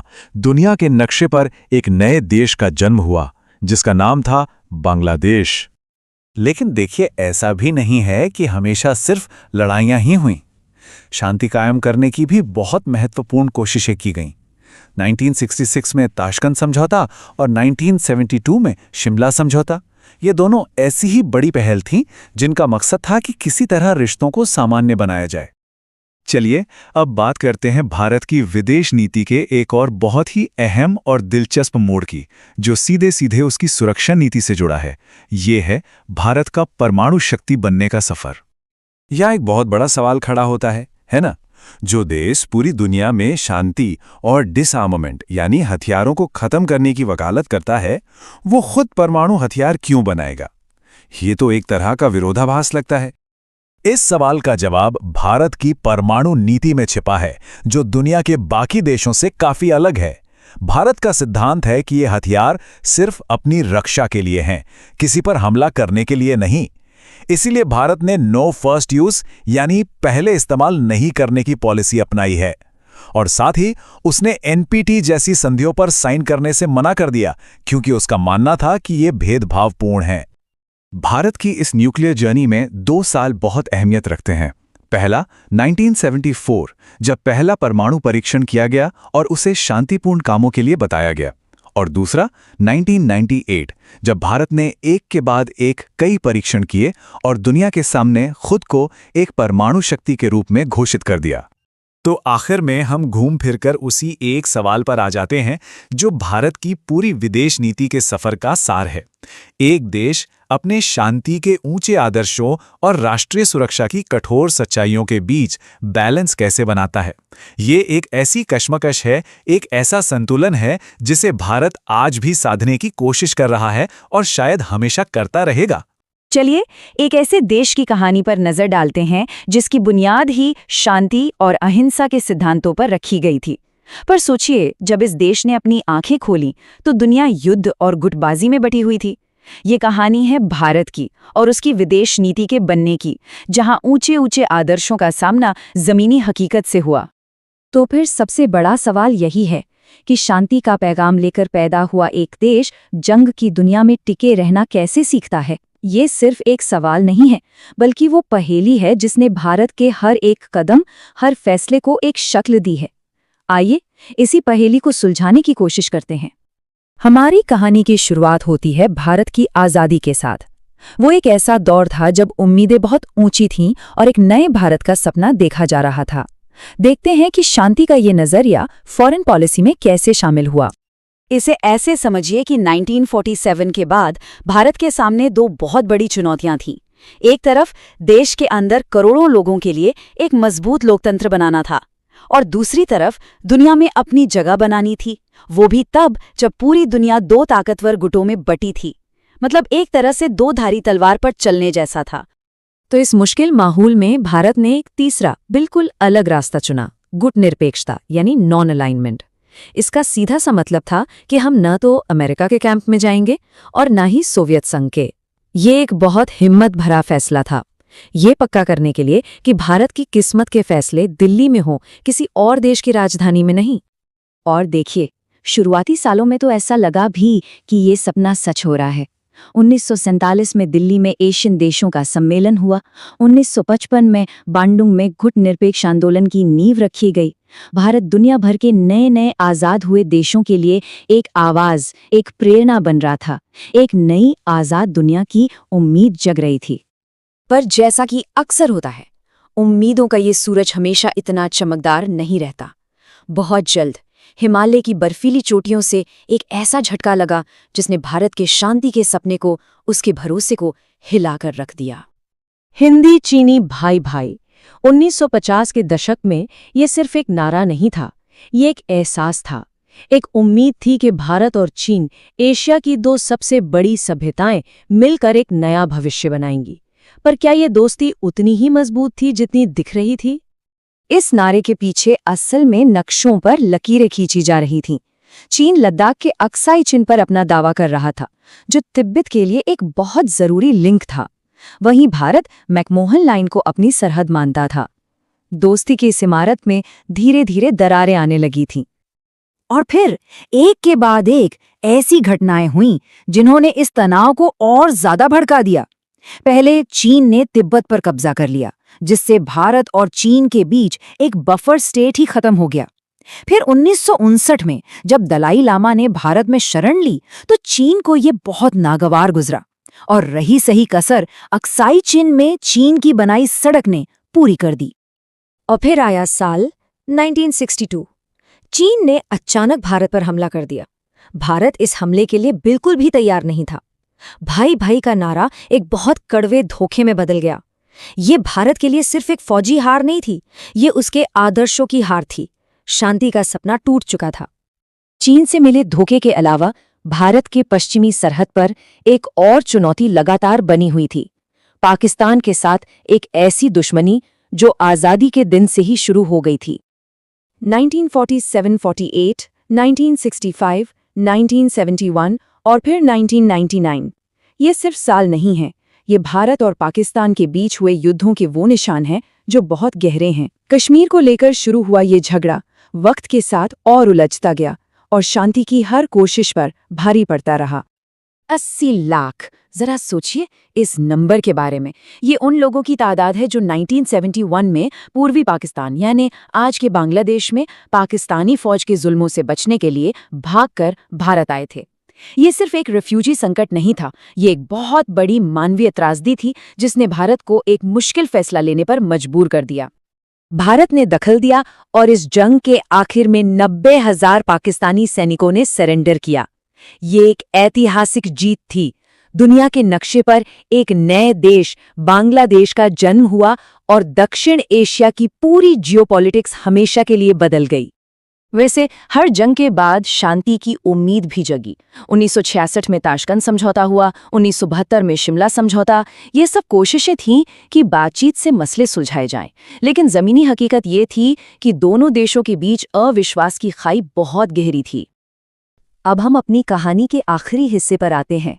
इन लगातार जंगों और संघर्षों ने भारत को एक कड़ा सबक सिखाया कि सिर्फ आदर्शों से देश की सुरक्षा नहीं की जा सकती।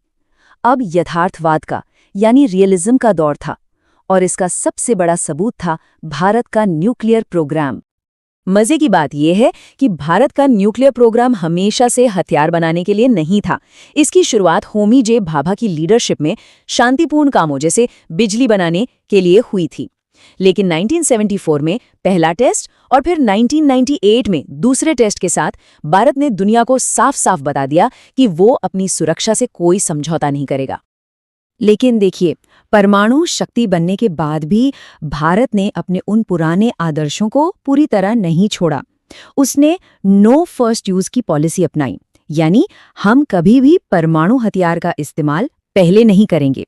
वहीं उसने एनपीटी जैसे भेदभाव वाली संधि पर साइन करने से भी इनकार कर दिया, जो उसकी आजाद विदेश नीति का एक बड़ा सबूत है। तो आज हम उसी मोड़ पर खड़े हैं। एक तरफ भारत के वो आदर्श हैं जिन पर देश की नींव रखी गई थी, शांति और गुटनिरपेक्षता, और दूसरी तरफ एक तेजी से बदलती दुनिया की कठोर सच्चाइयां। तो सवाल यही है कि आने वाले वक्त में भारत इन दोनों के बीच संतुलन कैसे बनाएगा। ये एक ऐसी कहानी है जिसका अगला अध्याय अभी लिखा जाना बाकी है। चलिए आज भारत की विदेश नीति के सफर को समझते हैं। ये एक बहुत ही दिलचस्प कहानी है, आदर्शों और टकरावों की। एक ऐसे देश की कहानी जिसने दुनिया को शांति का संदेश दिया, लेकिन अपनी सुरक्षा के लिए उसे बहुत कड़े फैसले भी लेने पड़े। तो इस सफर की शुरुआत एक बहुत ही अहम सवाल से करते हैं। एक देश जो शांति के संदेश के साथ पैदा हुआ हो, वो जंग की दुनिया में टिके रहना, सरवाइव करना आखिर कैसे सीखता है? और यही वो सवाल है जो आज हमारी पूरी बातचीत का आधार बनेगा। ठीक है, तो चलिए पहले हिस्से पर आते हैं, शांति का एक सपना। देखिए, आज़ादी के ठीक बाद का वक्त था। दुनिया दो हिस्सों में बटी हुई थी, एक तरफ अमेरिका, दूसरी तरफ सोवियत संघ। शीत युद्ध का दौर था। ऐसे माहौल में भारत ने कहा कि हम किसी के साथ नहीं जाएंगे, हम अपना एक अलग रास्ता बनाएंगे। इस नई विदेश नीति के 3 बड़े और साफ लक्ष्य थे जिन्हें प्रधानमंत्री नेहरू ने तय किया था। पहला कि 200 साल की गुलामी के बाद जो आज़ादी मिली है उसकी हर कीमत पर रक्षा करनी है। दूसरा, देश की सीमाओं को सुरक्षित रखना है। और तीसरा, करोड़ों लोगों को गरीबी से बाहर निकालने के लिए तेजी से आर्थिक विकास करना है। यही वो बुनियाद थी जिस पर भारत के सारे अंतर्राष्ट्रीय रिश्ते बनने वाले थे। और इसी सोच से एक बड़ा आइडिया सामने आया, गुटनिरपेक्षता, यानी नॉन अलाइनमेंट। मतलब एकदम साफ था कि हम ना तो अमेरिका के गुट में हैं, न सोवियत संघ के। ये शीत युद्ध के जमाने में एक तीसरा रास्ता था, दुनिया के मंच पर अपनी एक आज़ाद आवाज बनने की एक जबरदस्त कोशिश। और देखिए, भारत ने सिर्फ बातें नहीं की, बल्कि इस दिशा में ठोस कदम भी उठाए। 1954 में चीन के साथ पंचशील समझौता किया गया। फिर 1955 में बांडुंग सम्मेलन हुआ, जिसने गुटनिरपेक्ष आंदोलन यानी नैम की नींव रखी। और आखिरकार 1961 में बेलग्रेड में इसका पहला शिखर सम्मेलन भी हो गया। ये सब शांति की तरफ बढ़ाए गए बहुत बड़े कदम थे। तो ये पंचशील समझौता था क्या? असल में ये 5 सिद्धांतों का एक वादा था। एक दूसरे की आज़ादी और सीमाओं का सम्मान करना, एक दूसरे पर हमला नहीं करना, किसी के अंदरूनी मामलों में दखल नहीं देना, बराबरी और आपसी फायदे के लिए काम करना, और सबसे ज़रूरी, शांति के साथ मिलकर रहना। उम्मीद तो यही थी कि ये सिद्धांत पूरी दुनिया के देशों के बीच रिश्तों का आधार बनेंगे। लेकिन आदर्शों का सामना अक्सर बहुत कठोर हकीकत से होता है। और अब हम आते हैं दूसरे हिस्से पर, हिमालय का सदमा। ये कहानी उस वक्त की है जब एक भाईचारे का रिश्ता एक बॉर्डर की लड़ाई में बदल गया। 50 के दशक में एक नारा हर तरफ गूंजता था, हिंदी चीनी भाई भाई। ये नारा उस वक्त दोनों देशों के बीच की गहरी दोस्ती का प्रतीक था। पर अफसोस, ये दोस्ती ज्यादा दिन टिकने वाली नहीं थी। तो रिश्ते बिगड़ने कैसे शुरू हुए? हुआ ये कि 1950 में चीन ने तिब्बत पर कब्जा कर लिया। इसकी वजह से भारत और चीन के बीच जो सदियों पुराना एक बफर जोन था, वो खत्म हो गया। फिर 1959 में जब तिब्बती धर्मगुरु दलाई लामा ने भारत में शरण मांगी, तो भारत ने उन्हें शरण दे दी। इस बात से चीन बहुत नाराज हुआ। और इसके बाद शुरू हुए सीमा विवाद। एक तरफ लद्दाख का अक्साई चिन इलाका और दूसरी तरफ नॉर्थ ईस्ट का नेफा, जिसे आज हम अरुणाचल प्रदेश कहते हैं। चीन ने इन दोनों ही जगहों पर अपना दावा ठोक दिया। इतना ही नहीं, चीन ने 1957 से 59 के बीच अक्साई चिन से होते हुए एक सड़क भी बना ली, जिससे तनाव अपने चरम पर पहुंच गया। और फिर आया वो साल 1962। ये एक ऐसा साल था जिसने भारत की विदेश नीति को और उसके खुद पर भरोसे को हमेशा हमेशा के लिए बदल के रख दिया। इस युद्ध का नतीजा भारत के लिए एक बहुत बड़ा झटका था, एक सैन्य हार थी। इस मुश्किल घड़ी में भारत को अमेरिका और ब्रिटेन से मदद तक मांगनी पड़ी। इस जंग ने भू राजनीति की कड़वी सच्चाई को भारत के सामने लाकर रख दिया। ये आदर्शवाद का पहला और सबसे बड़ा इम्तिहान था। तो एक तरफ चीन से मिला ये झटका था और दूसरी तरफ भारत की सुरक्षा के सामने एक और चुनौती थी जो हमेशा से बनी हुई थी। चलिए अब तीसरे हिस्से में इसी कभी न खत्म होने वाली प्रतिद्वंदिता को देखते हैं, यानी पाकिस्तान के साथ दशकों का संघर्ष। ये सिलसिला शुरू हुआ बंटवारे के फौरन बाद 1947-48 में कश्मीर को लेकर। फिर 1965 में एक और बड़ी लड़ाई हुई। इसके बाद आया 1971 का ऐतिहासिक युद्ध और फिर 1999 का कारगिल संघर्ष। ये लड़ाइयों का एक लंबा और ना रुकने वाला दौर था। लेकिन इन सभी लड़ाइयों में 1971 का युद्ध सबसे निर्णायक साबित हुआ। इसी युद्ध का नतीजा था कि पूर्वी पाकिस्तान आजाद हुआ और दुनिया के नक्शे पर एक नया देश उभरा जिसका नाम है बांग्लादेश। ये जीत कितनी बड़ी और निर्णायक थी, इसका अंदाजा सिर्फ एक आंकड़े से लगाया जा सकता है। ढाका में लगभग 90,000, जी हां 90,000 पाकिस्तानी सैनिकों ने भारतीय सेना के सामने आत्मसमर्पण किया था। 1971 की जीत ने भारत को एक क्षेत्रीय ताकत तो बना दिया, लेकिन इसके साथ ही नए खतरे भी पैदा हो गए। और इन्हीं खतरों के जवाब में भारत ने अपनी नीति में एक बड़ा व्यावहारिक बदलाव किया। और यही हमें हमारे आखिरी हिस्से पर लाता है, भारत का परमाणु जवाब।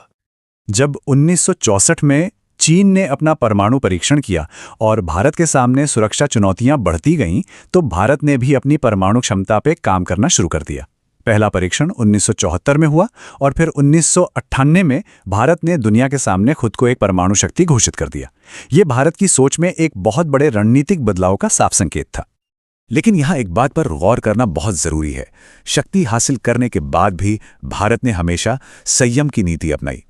भारत की परमाणु नीति का आधार है विश्वसनीय न्यूनतम प्रतिरोध। इसका सीधा मतलब है कि हथियार जंग जीतने के लिए नहीं, बल्कि जंग को होने से रोकने के लिए हैं। साथ ही भारत ने नो फर्स्ट यूज यानी पहले इस्तेमाल ना करने का वादा भी किया है।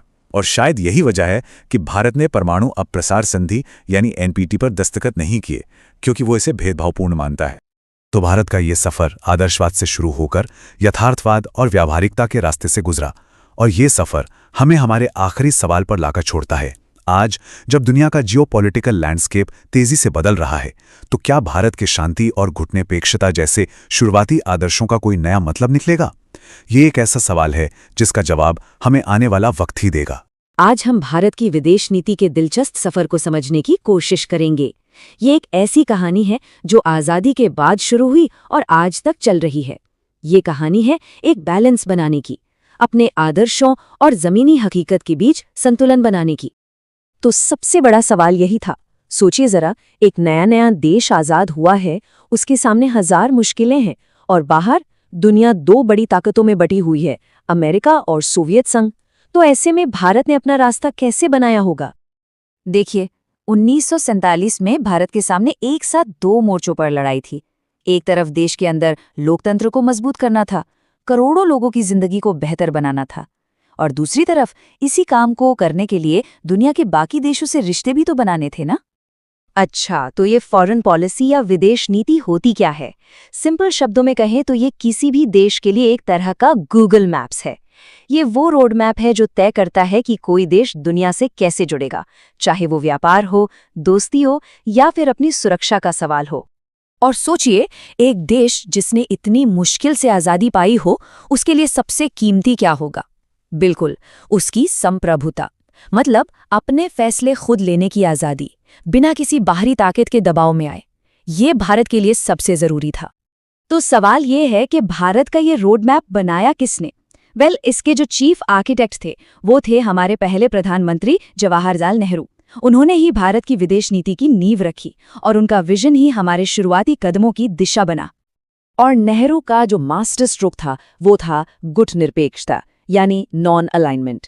उस वक्त दुनिया दो टीमों में बंटी थी, एक अमेरिका की और दूसरी सोवियत संघ की। नेहरू का मानना था कि हम किसी के पाले में नहीं जाएंगे, हम अपना खेल खेलेंगे, अपना तीसरा रास्ता बनाएंगे। और इसी आदर्शवादी सोच से निकला पंचशील समझौता। ये बेसिकली पड़ोसियों के साथ शांति से रहने के 5 गोल्डन रूल्स थे। और ख़ास तौर पे 1954 में भारत और चीन के बीच जो समझौता हुआ वो इन्हीं सिद्धांतों पर आधारित था।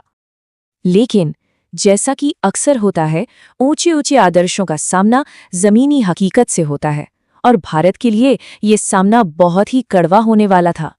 शांति और दोस्ती के इस सपने की अब अग्नि परीक्षा होनी थी। और फिर शुरू हुआ मुश्किलों का दौर, एक के बाद एक युद्ध। 1962 में चीन के साथ, फिर 1965 और 71 में पाकिस्तान, और फिर 1999 में कारगिल। हर एक जंग एक नया सबक थी, जिसने हमारी फॉरेन पॉलिसी को हमेशा के लिए बदल दिया। तो चीन के साथ प्रॉब्लम शुरू कहाँ से हुई? इसकी जड़ें थीं तिब्बत में। सोचिए, पहले भारत और चीन के बीच में तिब्बत था, एक तरह का बफर। 1950 में चीन ने उसे ही खत्म कर दिया, और फिर जब 1959 में भारत ने दलाई लामा को शरण दी तो बात और भी बिगड़ गई। क्या कॉन्ट्रास्ट था! एक तरफ तो हिंदी चीनी भाई भाई के नारे लग रहे थे, दोस्ती की बड़ी बड़ी बातें हो रही थीं, और दूसरी तरफ 1962 की जंग की वो कड़वी हकीकत, जिसने भारत का दिल और भरोसा दोनों तोड़ दिया। चीन से मिले झटके के बाद अब ध्यान गया पश्चिमी सीमा पर, पाकिस्तान की तरफ। 1965 में कश्मीर को लेकर जंग छिड़ गई। ये जंग ताशकंद समझौते के साथ खत्म हुई, जिसमें सोवियत संघ ने एक बिचौलिए की भूमिका निभाई थी। लेकिन जो अगला बड़ा तूफान आया, वो किसी बॉर्डर डिस्प्यूट से नहीं, बल्कि पाकिस्तान के अपने अंदरूनी मामले से आया। पश्चिमी पाकिस्तान ने पूर्वी पाकिस्तान, जो आज का बांग्लादेश है, वहां के चुनावी नतीजों को मानने से इनकार कर दिया और अपनी ही सेना वहां भेज दी। और इसका असर क्या हुआ? एक इतना बड़ा मानवीय संकट कि शायद हम सोच भी नहीं सकते। करीब करीब 80 लाख, जी हाँ 80 लाख शरणार्थी अपनी जान बचाकर भारत आ गए। ये इतना बड़ा बोझ था कि भारत के लिए चुप बैठना नामुमकिन हो गया। और 1971 की जंग, ये एक डिसाइसिव मोमेंट था। भारत की मदद से दुनिया के नक्शे पर एक नया देश उभरा, बांग्लादेश।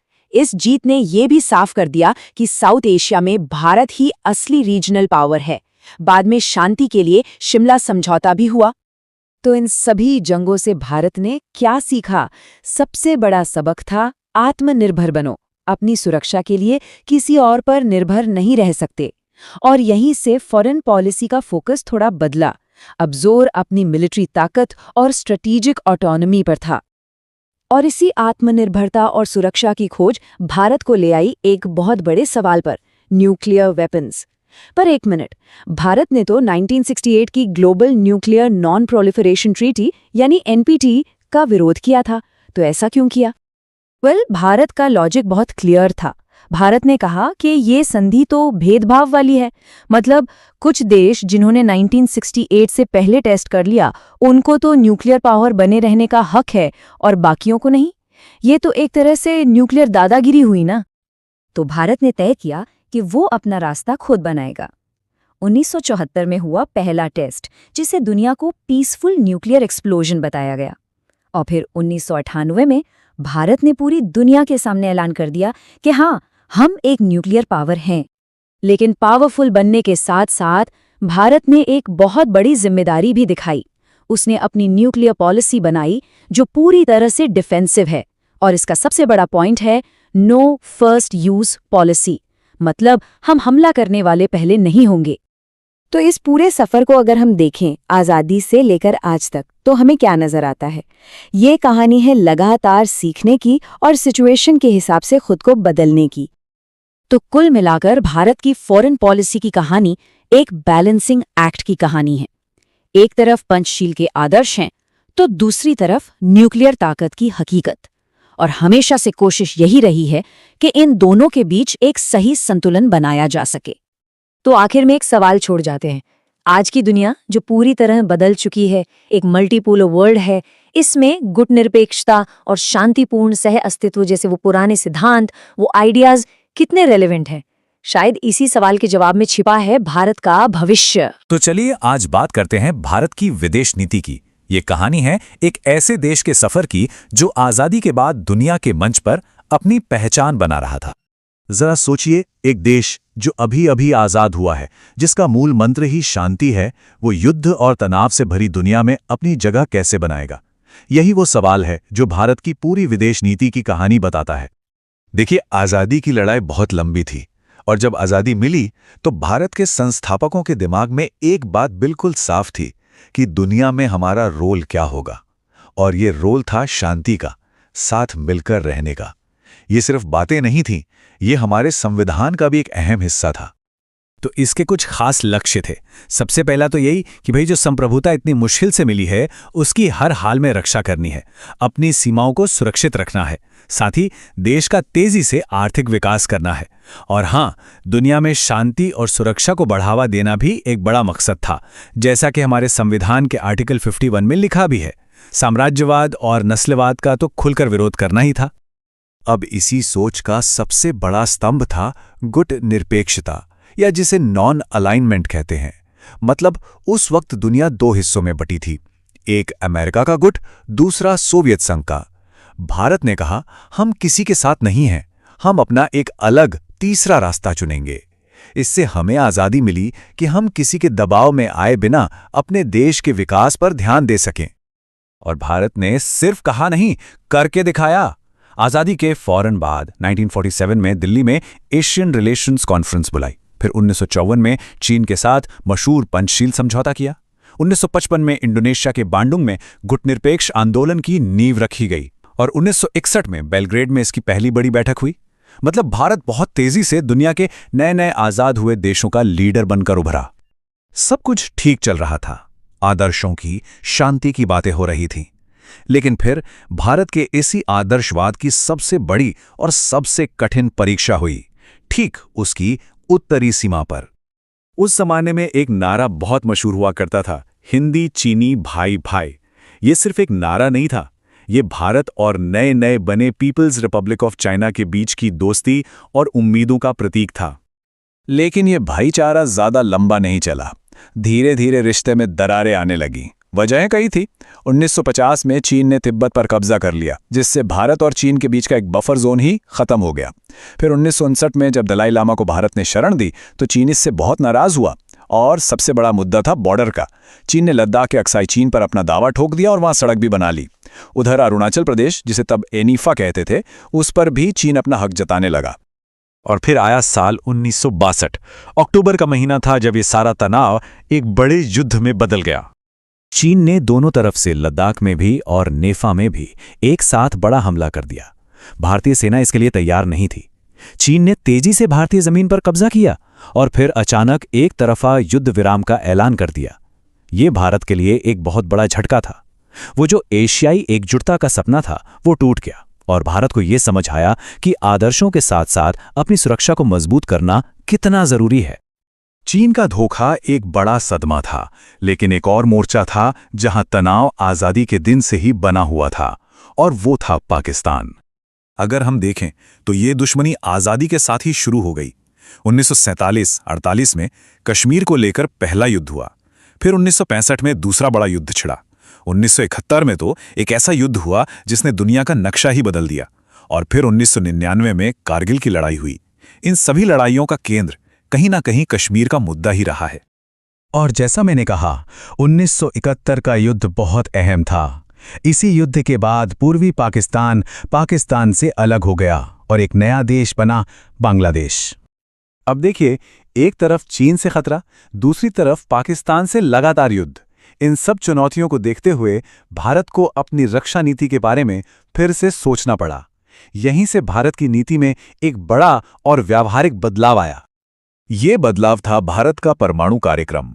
1974 में भारत ने अपना पहला परमाणु परीक्षण किया, जिसे शांतिपूर्ण परमाणु विस्फोट का नाम दिया गया। दुनिया चौंक गई और फिर 1998 में भारत ने एक के बाद एक कई और परीक्षण किए और खुलकर ऐलान कर दिया कि अब वो एक परमाणु शक्ति संपन्न देश है। लेकिन परमाणु शक्ति बनने के साथ साथ भारत ने एक बहुत जिम्मेदाराना रुख भी अपनाया। भारत ने नो फर्स्ट यूज की पॉलिसी अपनाई, यानी हम कभी भी पहले परमाणु हमला नहीं करेंगे। हमारा परमाणु कार्यक्रम सिर्फ अपनी आत्मरक्षा के लिए है, किसी पर हमला करने के लिए नहीं। यही वजह है कि भारत ने परमाणु अप्रसार संधि यानी एनपीटी पर साइन नहीं किए, क्योंकि भारत का मानना था कि यह संधि भेदभाव करती है। कुछ देशों को परमाणु हथियार रखने की इजाजत देती है और बाकियों को रोकती है। तो ये कहानी है भारत की विदेश नीति की, एक ऐसा सफर जो शांति के आदर्शों से शुरू हुआ और फिर जमीनी हकीकत की चुनौतियों से टकराया। ये संघर्ष, ये संतुलन आज भी भारत के हर विदेशी कदम को तय करता है। और सवाल वही है कि बदलती दुनिया में भारत अपने आदर्शों और अपनी जरूरतों के बीच का रास्ता कैसे तय करेगा। आइए आज समझते हैं भारत की विदेश नीति की बुनियादों को। ये एक ऐसा सफर है जो उम्मीदों, चुनौतियों और बड़े बड़े फैसलों से भरा हुआ है। तो चलिए शुरू से शुरू करते हैं। जब भारत आज़ाद हुआ तो उसके सामने दोहरी चुनौती थी। एक तरफ दुनिया के सबसे बड़े लोकतंत्र को खड़ा करना था और दूसरी तरफ करोड़ों लोगों की जिंदगी को बेहतर बनाना था। इसी दबाव ने दुनिया को देखने का हमारा नजरिया तय किया। इस पूरे सफर को ठीक से समझने के लिए हम इसे 4 जरूरी हिस्सों में देखेंगे जिन्होंने दुनिया के मंच पर भारत की जगह तय की। तो सबसे पहले बात करते हैं उन बुनियादी आइडियाज की, उन सिद्धांतों की जिन पर भारत ने अपनी पूरी विदेश नीति की इमारत खड़ी की। सीधे शब्दों में कहें तो विदेश नीति बस एक तरीका है जिससे कोई देश तय करता है कि वो दुनिया के बाकी देशों से कैसे रिश्ते रखेगा। और देखिए, भारत का यह नजरिया सिर्फ बातों तक ही सीमित नहीं था। इसे बाकायदा संविधान का हिस्सा बनाया गया अनुच्छेद 51 में, जिसमें देश को दुनिया में शांति बनाए रखने की जिम्मेदारी दी गई। शांति के लिए ये जो कमिटमेंट थी, ये कई बड़े सिद्धांतों पर टिकी थी और इनमें सबसे अहम थे गुटनिरपेक्षता और पंचशील। और ये जो आदर्शवादी सोच थी ना, इसका सबसे बड़ा उदाहरण है पंचशील समझौता जो 1954 में चीन के साथ हुआ था। इसमें 5 सिद्धांत थे जो शांतिपूर्ण कोएग्जिस्टेंस की बात करते थे। लेकिन सवाल ये है कि कागज पर लिखे ये ऊंचे आदर्श हकीकत की जमीन पर कितने खरे उतरे। और यहीं से कहानी में एक दिलचस्प मोड़ आता है, चीन के साथ भारत के रिश्ते। शुरुआत में तो सब कुछ बहुत अच्छा था, एक नारा भी खूब चला था, हिंदी चीनी भाई भाई। लेकिन ये भाईचारा ज्यादा दिन चला नहीं। अब जरा इस टाइमलाइन पे गौर कीजिए, कैसे कुछ ही सालों में हालात पूरी तरह बदल गए। तो आखिर हुआ क्या था? इस लड़ाई के पीछे असल में 3 बड़ी वजहें थीं। तिब्बत पर चीन का कब्जा, दलाई लामा का भारत में शरण लेना और सीमा को लेकर बढ़ता विवाद। 1962 की हार भारत के लिए एक बहुत बड़ा सदमा था, एक तरह का रियलिटी चेक। इसने देश को ये सोचने पर मजबूर कर दिया कि क्या सिर्फ शांति की बातें करना ही काफी है। रिश्ते सुधरने में 1976 तक का वक्त लग गया। अब एक तरफ चीन से रिश्ते बिगड़े तो दूसरी तरफ एक और पड़ोसी के साथ संबंधों की कहानी भी शुरू से ही उतार चढ़ाव भरी रही, और वो था पाकिस्तान। पाकिस्तान के साथ रिश्तों की कहानी असल में संघर्षों की कहानी है, और ये कहानी शुरू होती है ठीक आज़ादी के वक्त से ही, और फिर 1965, 1971 और 1999 तक चलती रही। हर बड़े युद्ध के बाद बातचीत की मेज पर कुछ समझौते भी हुए, जैसे 1966 का ताशकंद समझौता और 1972 का शिमला समझौता। दोनों ही बहुत अहम थे, लेकिन दोनों के हालात और मकसद बिल्कुल अलग-अलग थे। और 1971 का संकट सिर्फ एक जंग नहीं था। सोचिए, उस वक्त भारत पर कितना बड़ा मानवीय बोझ आ पड़ा था। करीब 80 लाख लोग, जी हां, 80 लाख शरणार्थी पूर्वी पाकिस्तान से भारत आए थे।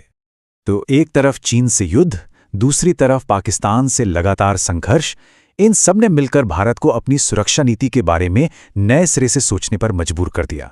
और इसी सोच का नतीजा था भारत का परमाणु कार्यक्रम। और फिर आया साल 1974। ये एक बहुत ही अहम मोड़ था। भारत ने अपना पहला परमाणु परीक्षण किया। हालांकि दुनिया को यही बताया गया कि ये शांतिपूर्ण मकसद के लिए है। अब देखिए, दुनिया में एक संधि है NPT, यानी परमाणु अप्रसार संधि, जो परमाणु हथियारों को फैलने से रोकती है। लेकिन भारत ने इस पर कभी दस्तखत नहीं किए। तो भारत इसका विरोध क्यों करता है? इसकी वजह साफ है। भारत का मानना है कि यह संधि भेदभाव करती है। ये दुनिया को 2 हिस्सों में बांटती है, एक वो जिनके पास पहले से परमाणु हथियार हैं और दूसरे वो जो अब नहीं बना सकते। तो भारत ने अपना एक अलग रास्ता चुना। उसने अपनी खुद की परमाणु नीति बनाई। इसका सीधा सा मतलब है, हम हथियार रखेंगे लेकिन सिर्फ अपनी सुरक्षा के लिए, और हम कभी भी पहले हमला नहीं करेंगे। तो आज की इस बदलती दुनिया में जहां शक्ति के कई केंद्र बन चुके हैं, एक बड़ा सवाल खड़ा होता है। भारत के वो शुरुआती सिद्धांत, गुटनिरपेक्षता और शांतिपूर्ण सह अस्तित्व, आज के दौर में कितने मायने रखते हैं? चलिए आज जरा समय में पीछे चलते हैं और देखते हैं कि कैसे एक नए नए आजाद हुए देश यानी भारत ने दुनिया के मंच पर अपने पहले कदम रखे। ये कहानी है चुनौतियों की, बड़े बड़े आदर्शों की और कुछ ऐसे मुश्किल फैसलों की जिन्होंने भारत की आज की विदेश नीति को शेप दिया है। तो सबसे बड़ा सवाल यही है ना, कि आज़ादी के ठीक बाद जब पूरी दुनिया दो बड़ी ताकतों के बीच बटी हुई थी, तब भारत ने अपना रास्ता कैसे बनाया? किन उसूलों पर चलकर उसने अपने पड़ोसियों और बाकी दुनिया के साथ रिश्ते बनाए? तो आगे बढ़ने से पहले ये समझना जरूरी है कि विदेश नीति या फॉरेन पॉलिसी होती क्या है। देखिए, आसान भाषा में कहें तो ये किसी भी देश का दुनिया के लिए एक तरह का रोड मैप है। ये वो नियम और सिद्धांत हैं जिनके बेसिस पर कोई देश दूसरे देशों के साथ अपने आर्थिक, राजनीतिक और सैनिक रिश्ते तय करता है। तो देखिए, भारत के पहले प्रधानमंत्री जवाहरलाल नेहरू के सामने ना 3 एकदम क्लियर कट लक्ष्य थे। पहला, जो आज़ादी इतनी मुश्किल से मिली है, उसकी संप्रभुता को हर हाल में बचाए रखना। दूसरा, देश की सीमाओं मतलब टेरिटोरियल इंटेग्रिटी की रक्षा करना। और तीसरा, देश का तेजी से आर्थिक विकास करना। आप कह सकते हैं कि यही वो 3 पिलर्स थे जिन पर भारत की शुरुआती विदेश नीति टिकी हुई थी। और मजे की बात यह है कि इस नीति की जड़ें कहीं और नहीं बल्कि हमारे अपने संविधान में ही हैं। हमारे संविधान का आर्टिकल 51 साफ साफ कहता है कि भारत दुनिया में शांति और सुरक्षा को बढ़ावा देगा। मतलब हमारी सोच शुरू से ही शांति के साथ मिलकर रहने की रही है। चलिए अब आते हैं उन 2 बड़े सिद्धांतों पर जिन्होंने भारत की विदेश नीति को दुनिया में एक बिल्कुल ही अलग पहचान दी, गुटनिरपेक्षता और पंचशील। जरा उस दौर को सोचिए, एक तरफ अमेरिका का गुट था, दूसरी तरफ सोवियत संघ का। पूरी दुनिया 2 खेमों में बटी थी और ऐसे में भारत ने कहा, हम किसी के साथ नहीं हैं, हम अपना रास्ता खुद बनाएंगे। यही थी गुटनिरपेक्षता की नीति। लेकिन ये सिर्फ किसी से दोस्ती ना करने की बात नहीं थी। नहीं, ये एक बहुत ही एक्टिव पॉलिसी थी जिसने भारत को दोनों ही सुपर पावर्स से जरूरत पड़ने पर मदद लेने की आजादी दी, वो भी बिना किसी एक के पाले में गए। तो ये जो आइडिया था ना, इसको एक प्रॉपर शक्ल मिली 1961 में बेलग्रेड कॉन्फ्रेंस में, जहां गुटनिरपेक्ष आंदोलन यानी कि नॉन अलाइंड मूवमेंट की ऑफिशियल शुरुआत हुई। ये दुनिया को एक तीसरा रास्ता दिखाने की भारत की एक बहुत बड़ी कोशिश थी। अब ये जो 5 सिद्धांत आप देख रहे हैं, ये बहुत दिलचस्प हैं। ये पंचशील के सिद्धांत हैं जो 1954 में भारत और चीन के बीच तय हुए थे। एक दूसरे की संप्रभुता का सम्मान करना, एक दूसरे पर हमला न करना, अंदरूनी मामलों में दखल न देना, बराबरी और आपसी फायदे की बात करना और शांति से साथ साथ रहना। सुनने में कितने अच्छे और आदर्श लगते हैं, है ना? लेकिन जैसा कि अक्सर होता है, आदर्शों की राह हमेशा सीधी और आसान नहीं होती। पंचशील समझौते के कुछ ही साल बाद भारत और चीन के रिश्ते दोस्ती से सीधे गहरी दुश्मनी में बदल गए। एक वक्त था जब हिंदी चीनी भाई भाई का नारा हर तरफ गूंजता था। एक उम्मीद थी, एक सपना था कि एशिया की ये 2 महान सभ्यताएं मिलकर एक नया भविष्य बनाएंगी। पर फिर धीरे धीरे सब कुछ बदलने लगा। 1950 में चीन ने तिब्बत पर कब्जा कर लिया, जिससे भारत और चीन के बीच का एक सदियों पुराना बफर जोन ही खत्म हो गया।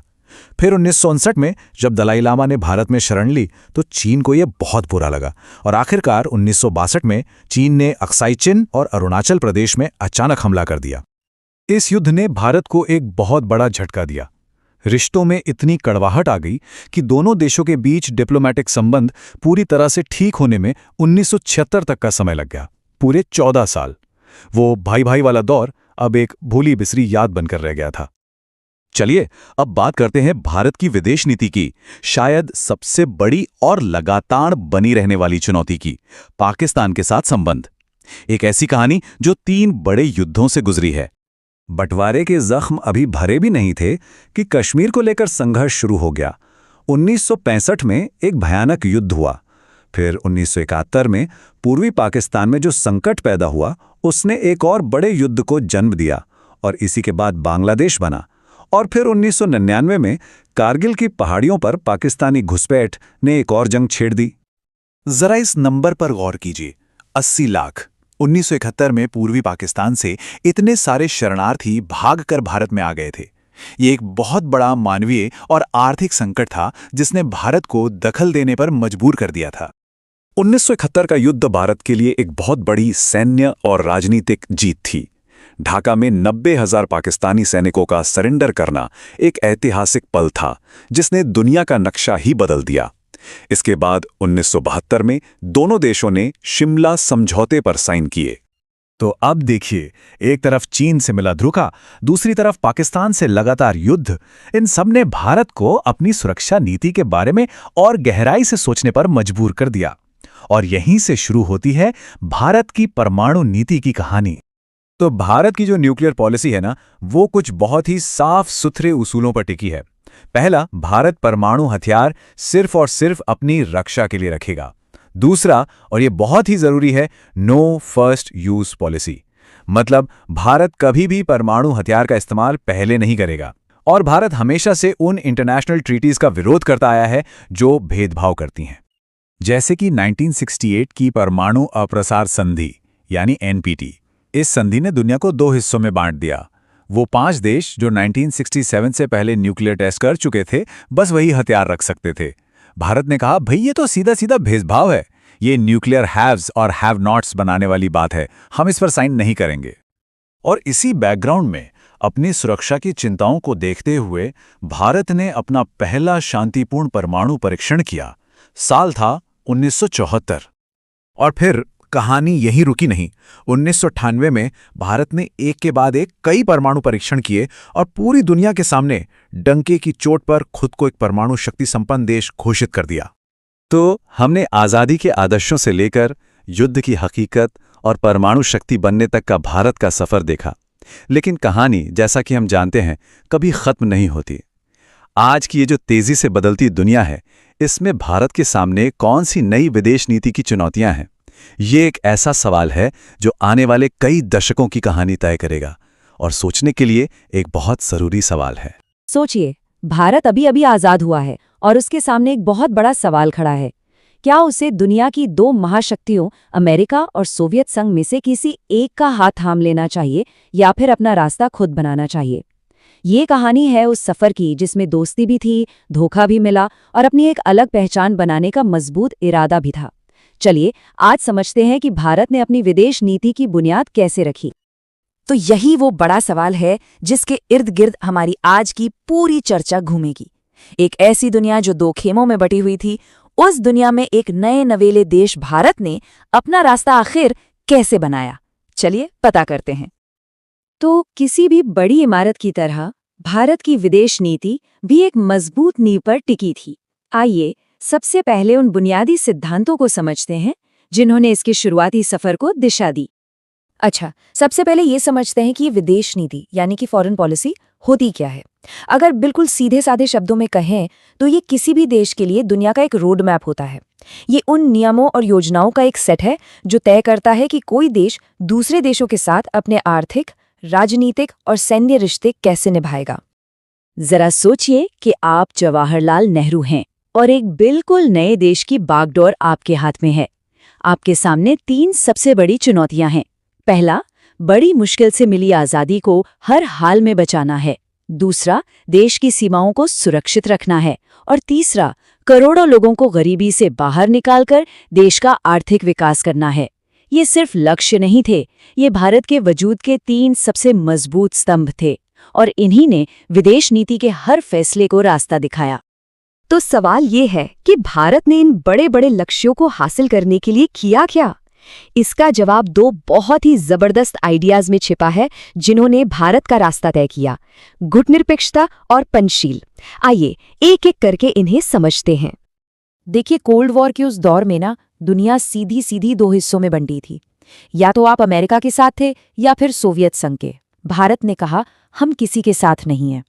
भारत ने गुटनिरपेक्षता का रास्ता चुना, जिसका मतलब था कि वो किसी भी सुपर पावर के खेमे में शामिल नहीं होगा। ये सिर्फ अलग थलग रहना नहीं था, बल्कि ये अपनी आज़ादी को बनाए रखने और दुनिया में अपनी शर्तों पर फैसले लेने का एक तरीका था। और ये कोई छोटा मोटा फैसला नहीं था। सोचिए जरा, एक ऐसी दुनिया जहां हर किसी पर एक पाला चुनने का दबाव हो, वहां भारत ने कहा कि हम अपना तीसरा रास्ता बनाएंगे। ये एक बहुत ही हिम्मत वाला कदम था जो दिखाता था कि भारत अपनी स्वतंत्र पहचान बनाने को लेकर कितना सीरियस है। और अपनी इसी सोच को जमीन पर उतारने के लिए भारत ने अपने पड़ोसी चीन की तरफ दोस्ती का हाथ बढ़ाया। 29 अप्रैल 1954 को प्रधानमंत्री नेहरू और चीन के प्रीमियर चाउ एन लाई के बीच पंचशील समझौते पर दस्तखत हुए। ये सिर्फ एक समझौता नहीं था, बल्कि शांति से साथ रहने के एक नए एशियाई सपने की बुनियाद थी। इस समझौते की आत्मा थे 5 बहुत ही सीधे लेकिन जबरदस्त सिद्धांत। एक दूसरे की सीमाओं और संप्रभुता का सम्मान करना, एक दूसरे पर हमला ना करना, एक दूसरे के अंदरूनी मामलों में दखल ना देना, बराबरी और आपसी फायदे के लिए काम करना और शांति के साथ मिलकर रहना। कागज पर तो ये सब बहुत अच्छा लग रहा था, पर क्या असलियत भी इतनी ही अच्छी थी? लेकिन जैसा कि अक्सर होता है, बड़े बड़े आदर्शों की राह कभी आसान नहीं होती। अब हम भारत चीन संबंधों के उस नाटकीय मोड़ की तरफ बढ़ते हैं जहां दोस्ती का सपना दुश्मनी की कड़वी हकीकत में बदल गया। शुरुआत में तो माहौल में गजब का जोश था। हिंदी चीनी भाई भाई का नारा हर तरफ गूंज रहा था। ऐसा लग रहा था कि एशिया की ये 2 बड़ी ताकतें मिलकर एक नया इतिहास लिखने वाली हैं। पर ये भाईचारे का दौर ज्यादा लंबा नहीं चला। पहली दरार पड़ी 1950 में, जब चीन ने तिब्बत पर कब्जा कर लिया, जिससे भारत और चीन के बीच का एक जरूरी बफर जोन ही खत्म हो गया। फिर 1959 में भारत ने दलाई लामा को राजनीतिक शरण दी, जिसे चीन ने अपनी पीठ में छुरा घोंपने जैसा माना। और बस 1962 आते आते तो बात जंग तक पहुंच गई, जब चीन ने भारत पर एक जबरदस्त हमला कर दिया। दोस्ती का सपना टूट चुका था। इस लड़ाई की जड़ में थे लद्दाख के अक्साई चिन और अरुणाचल प्रदेश को लेकर सीमा विवाद, और पंचशील के वो सारे महान सिद्धांत इस एक जंग ने तोड़कर रख दिए। ये उस दोस्ती के ताबूत में आखिरी कील साबित हुआ। तो एक तरफ चीन से मिला धोखा था, लेकिन भारत की पश्चिमी सीमा पर एक और, बल्कि उससे भी ज्यादा पुरानी और लगातार सुलगती हुई चुनौती थी पाकिस्तान के साथ हमारा रिश्ता, जो बंटवारे के वक्त से ही जटिल और अक्सर तनाव भरा रहा है। बंटवारे के साथ ही कश्मीर का मुद्दा शुरू हुआ, जो कई जंगों की वजह बना। पहले 1965 में दोनों देश कश्मीर को लेकर भिड़े। फिर 1971 में एक ऐसी जंग हुई जिसने न सिर्फ बांग्लादेश को जन्म दिया, बल्कि दक्षिण एशिया का नक्शा हमेशा के लिए बदल दिया। और फिर 1999 में कारगिल की बर्फीली चोटियों पर एक और भयानक लड़ाई लड़ी गई। 1971 की जंग को समझने के लिए बस ये एक आंकड़ा ही काफी है, 80 लाख। जी हाँ, उस समय के पूर्वी पाकिस्तान यानी आज के बांग्लादेश में हो रही हिंसा से बचने के लिए करीब करीब इतने शरणार्थी भारत आ गए थे। ये इतना बड़ा मानवीय संकट था कि भारत के लिए अब चुप बैठना मुमकिन नहीं था। और नतीजा चौंकाने वाला था। 1971 का युद्ध भारत की एक निर्णायक जीत के साथ खत्म हुआ। 90,000 पाकिस्तानी सैनिकों ने सरेंडर किया। ये सेकेंड वर्ल्ड वॉर के बाद का सबसे बड़ा सरेंडर था, और दुनिया के नक्शे पर एक नए देश बांग्लादेश का जन्म हुआ। इस पल ने भारत को दक्षिण एशिया की एक बड़ी ताकत के तौर पर स्थापित कर दिया। अब देखिए, 2 युद्धों का सामना करने के बाद, एक परमाणु शक्ति चीन से और दूसरा पाकिस्तान से, भारत को एक कड़वी सच्चाई का एहसास हुआ। अब सवाल ये था कि वो अपनी सुरक्षा कैसे करेगा। इसका जवाब मिला परमाणु ताकत बनने में। 1968 में दुनिया के सामने एक संधि आई, जिसे NPT यानी परमाणु अप्रसार संधि कहते हैं। इसका सीधा सीधा मतलब था कि दुनिया में सिर्फ वो 5 देश ही परमाणु हथियार रख सकते हैं जिन्होंने 1968 से पहले टेस्ट कर लिया था। भारत ने इसे मानने से साफ मना कर दिया। तर्क ये था कि ये तो सरासर भेदभाव है, और ये दुनिया को जिनके पास परमाणु हथियार हैं और जिनके पास नहीं है में बांटता है। मतलब एक तरह का न्यूक्लियर रंगभेद है। और इस संधि को ठुकराकर भारत ने अपना अलग रास्ता चुना। 1974 में भारत ने अपना पहला परमाणु परीक्षण किया और पूरी दुनिया को हैरान कर दिया। भले ही इसे आधिकारिक तौर पर शांतिपूर्ण परमाणु विस्फोट कहा गया, पर संदेश दुनिया के लिए बिल्कुल साफ था। भारत के पास अब परमाणु क्षमता है। और फिर इसके ठीक 24 साल बाद 1998 में भारत ने सारे शक दूर कर दिए। एक के बाद एक कई परमाणु परीक्षण करके भारत ने खुद को एक पूरी तरह से परमाणु शक्ति संपन्न देश घोषित कर दिया। ये भारत की रणनीतिक आजादी का सबसे बड़ा ऐलान था। तो अब भारत एक परमाणु शक्ति तो बन गया, पर इसका मतलब क्या है? भारत की परमाणु नीति का आधार 2 बहुत जरूरी बातों पर टिका है। पहला, विश्वसनीय न्यूनतम प्रतिरोधक, मतलब हमारे पास बस उतने ही हथियार होंगे जितने किसी भी दुश्मन को हमला करने से रोकने के लिए जरूरी हों। और दूसरा, पहले इस्तेमाल नहीं की पक्की नीति, यानी भारत कभी भी परमाणु हमला शुरू नहीं करेगा, लेकिन अगर उस पर हमला हुआ तो वो जवाब देने में पीछे नहीं हटेगा। ये नीति हमले के लिए नहीं, बल्कि अपनी रक्षा के लिए है। तो हमने देखा कि कैसे भारत ने अपने शुरुआती दशकों में दोस्ती, धोखे और जंग के बीच से गुजरते हुए दुनिया में अपनी जगह बनाई। लेकिन कहानी यहाँ खत्म नहीं होती। आज की तेजी से बदलती दुनिया में भारत की विदेश नीति के सामने बिल्कुल नई चुनौतियां खड़ी हैं, और ये सवाल हमें सोचने पर मजबूर करता है कि भविष्य का रास्ता कैसा होगा।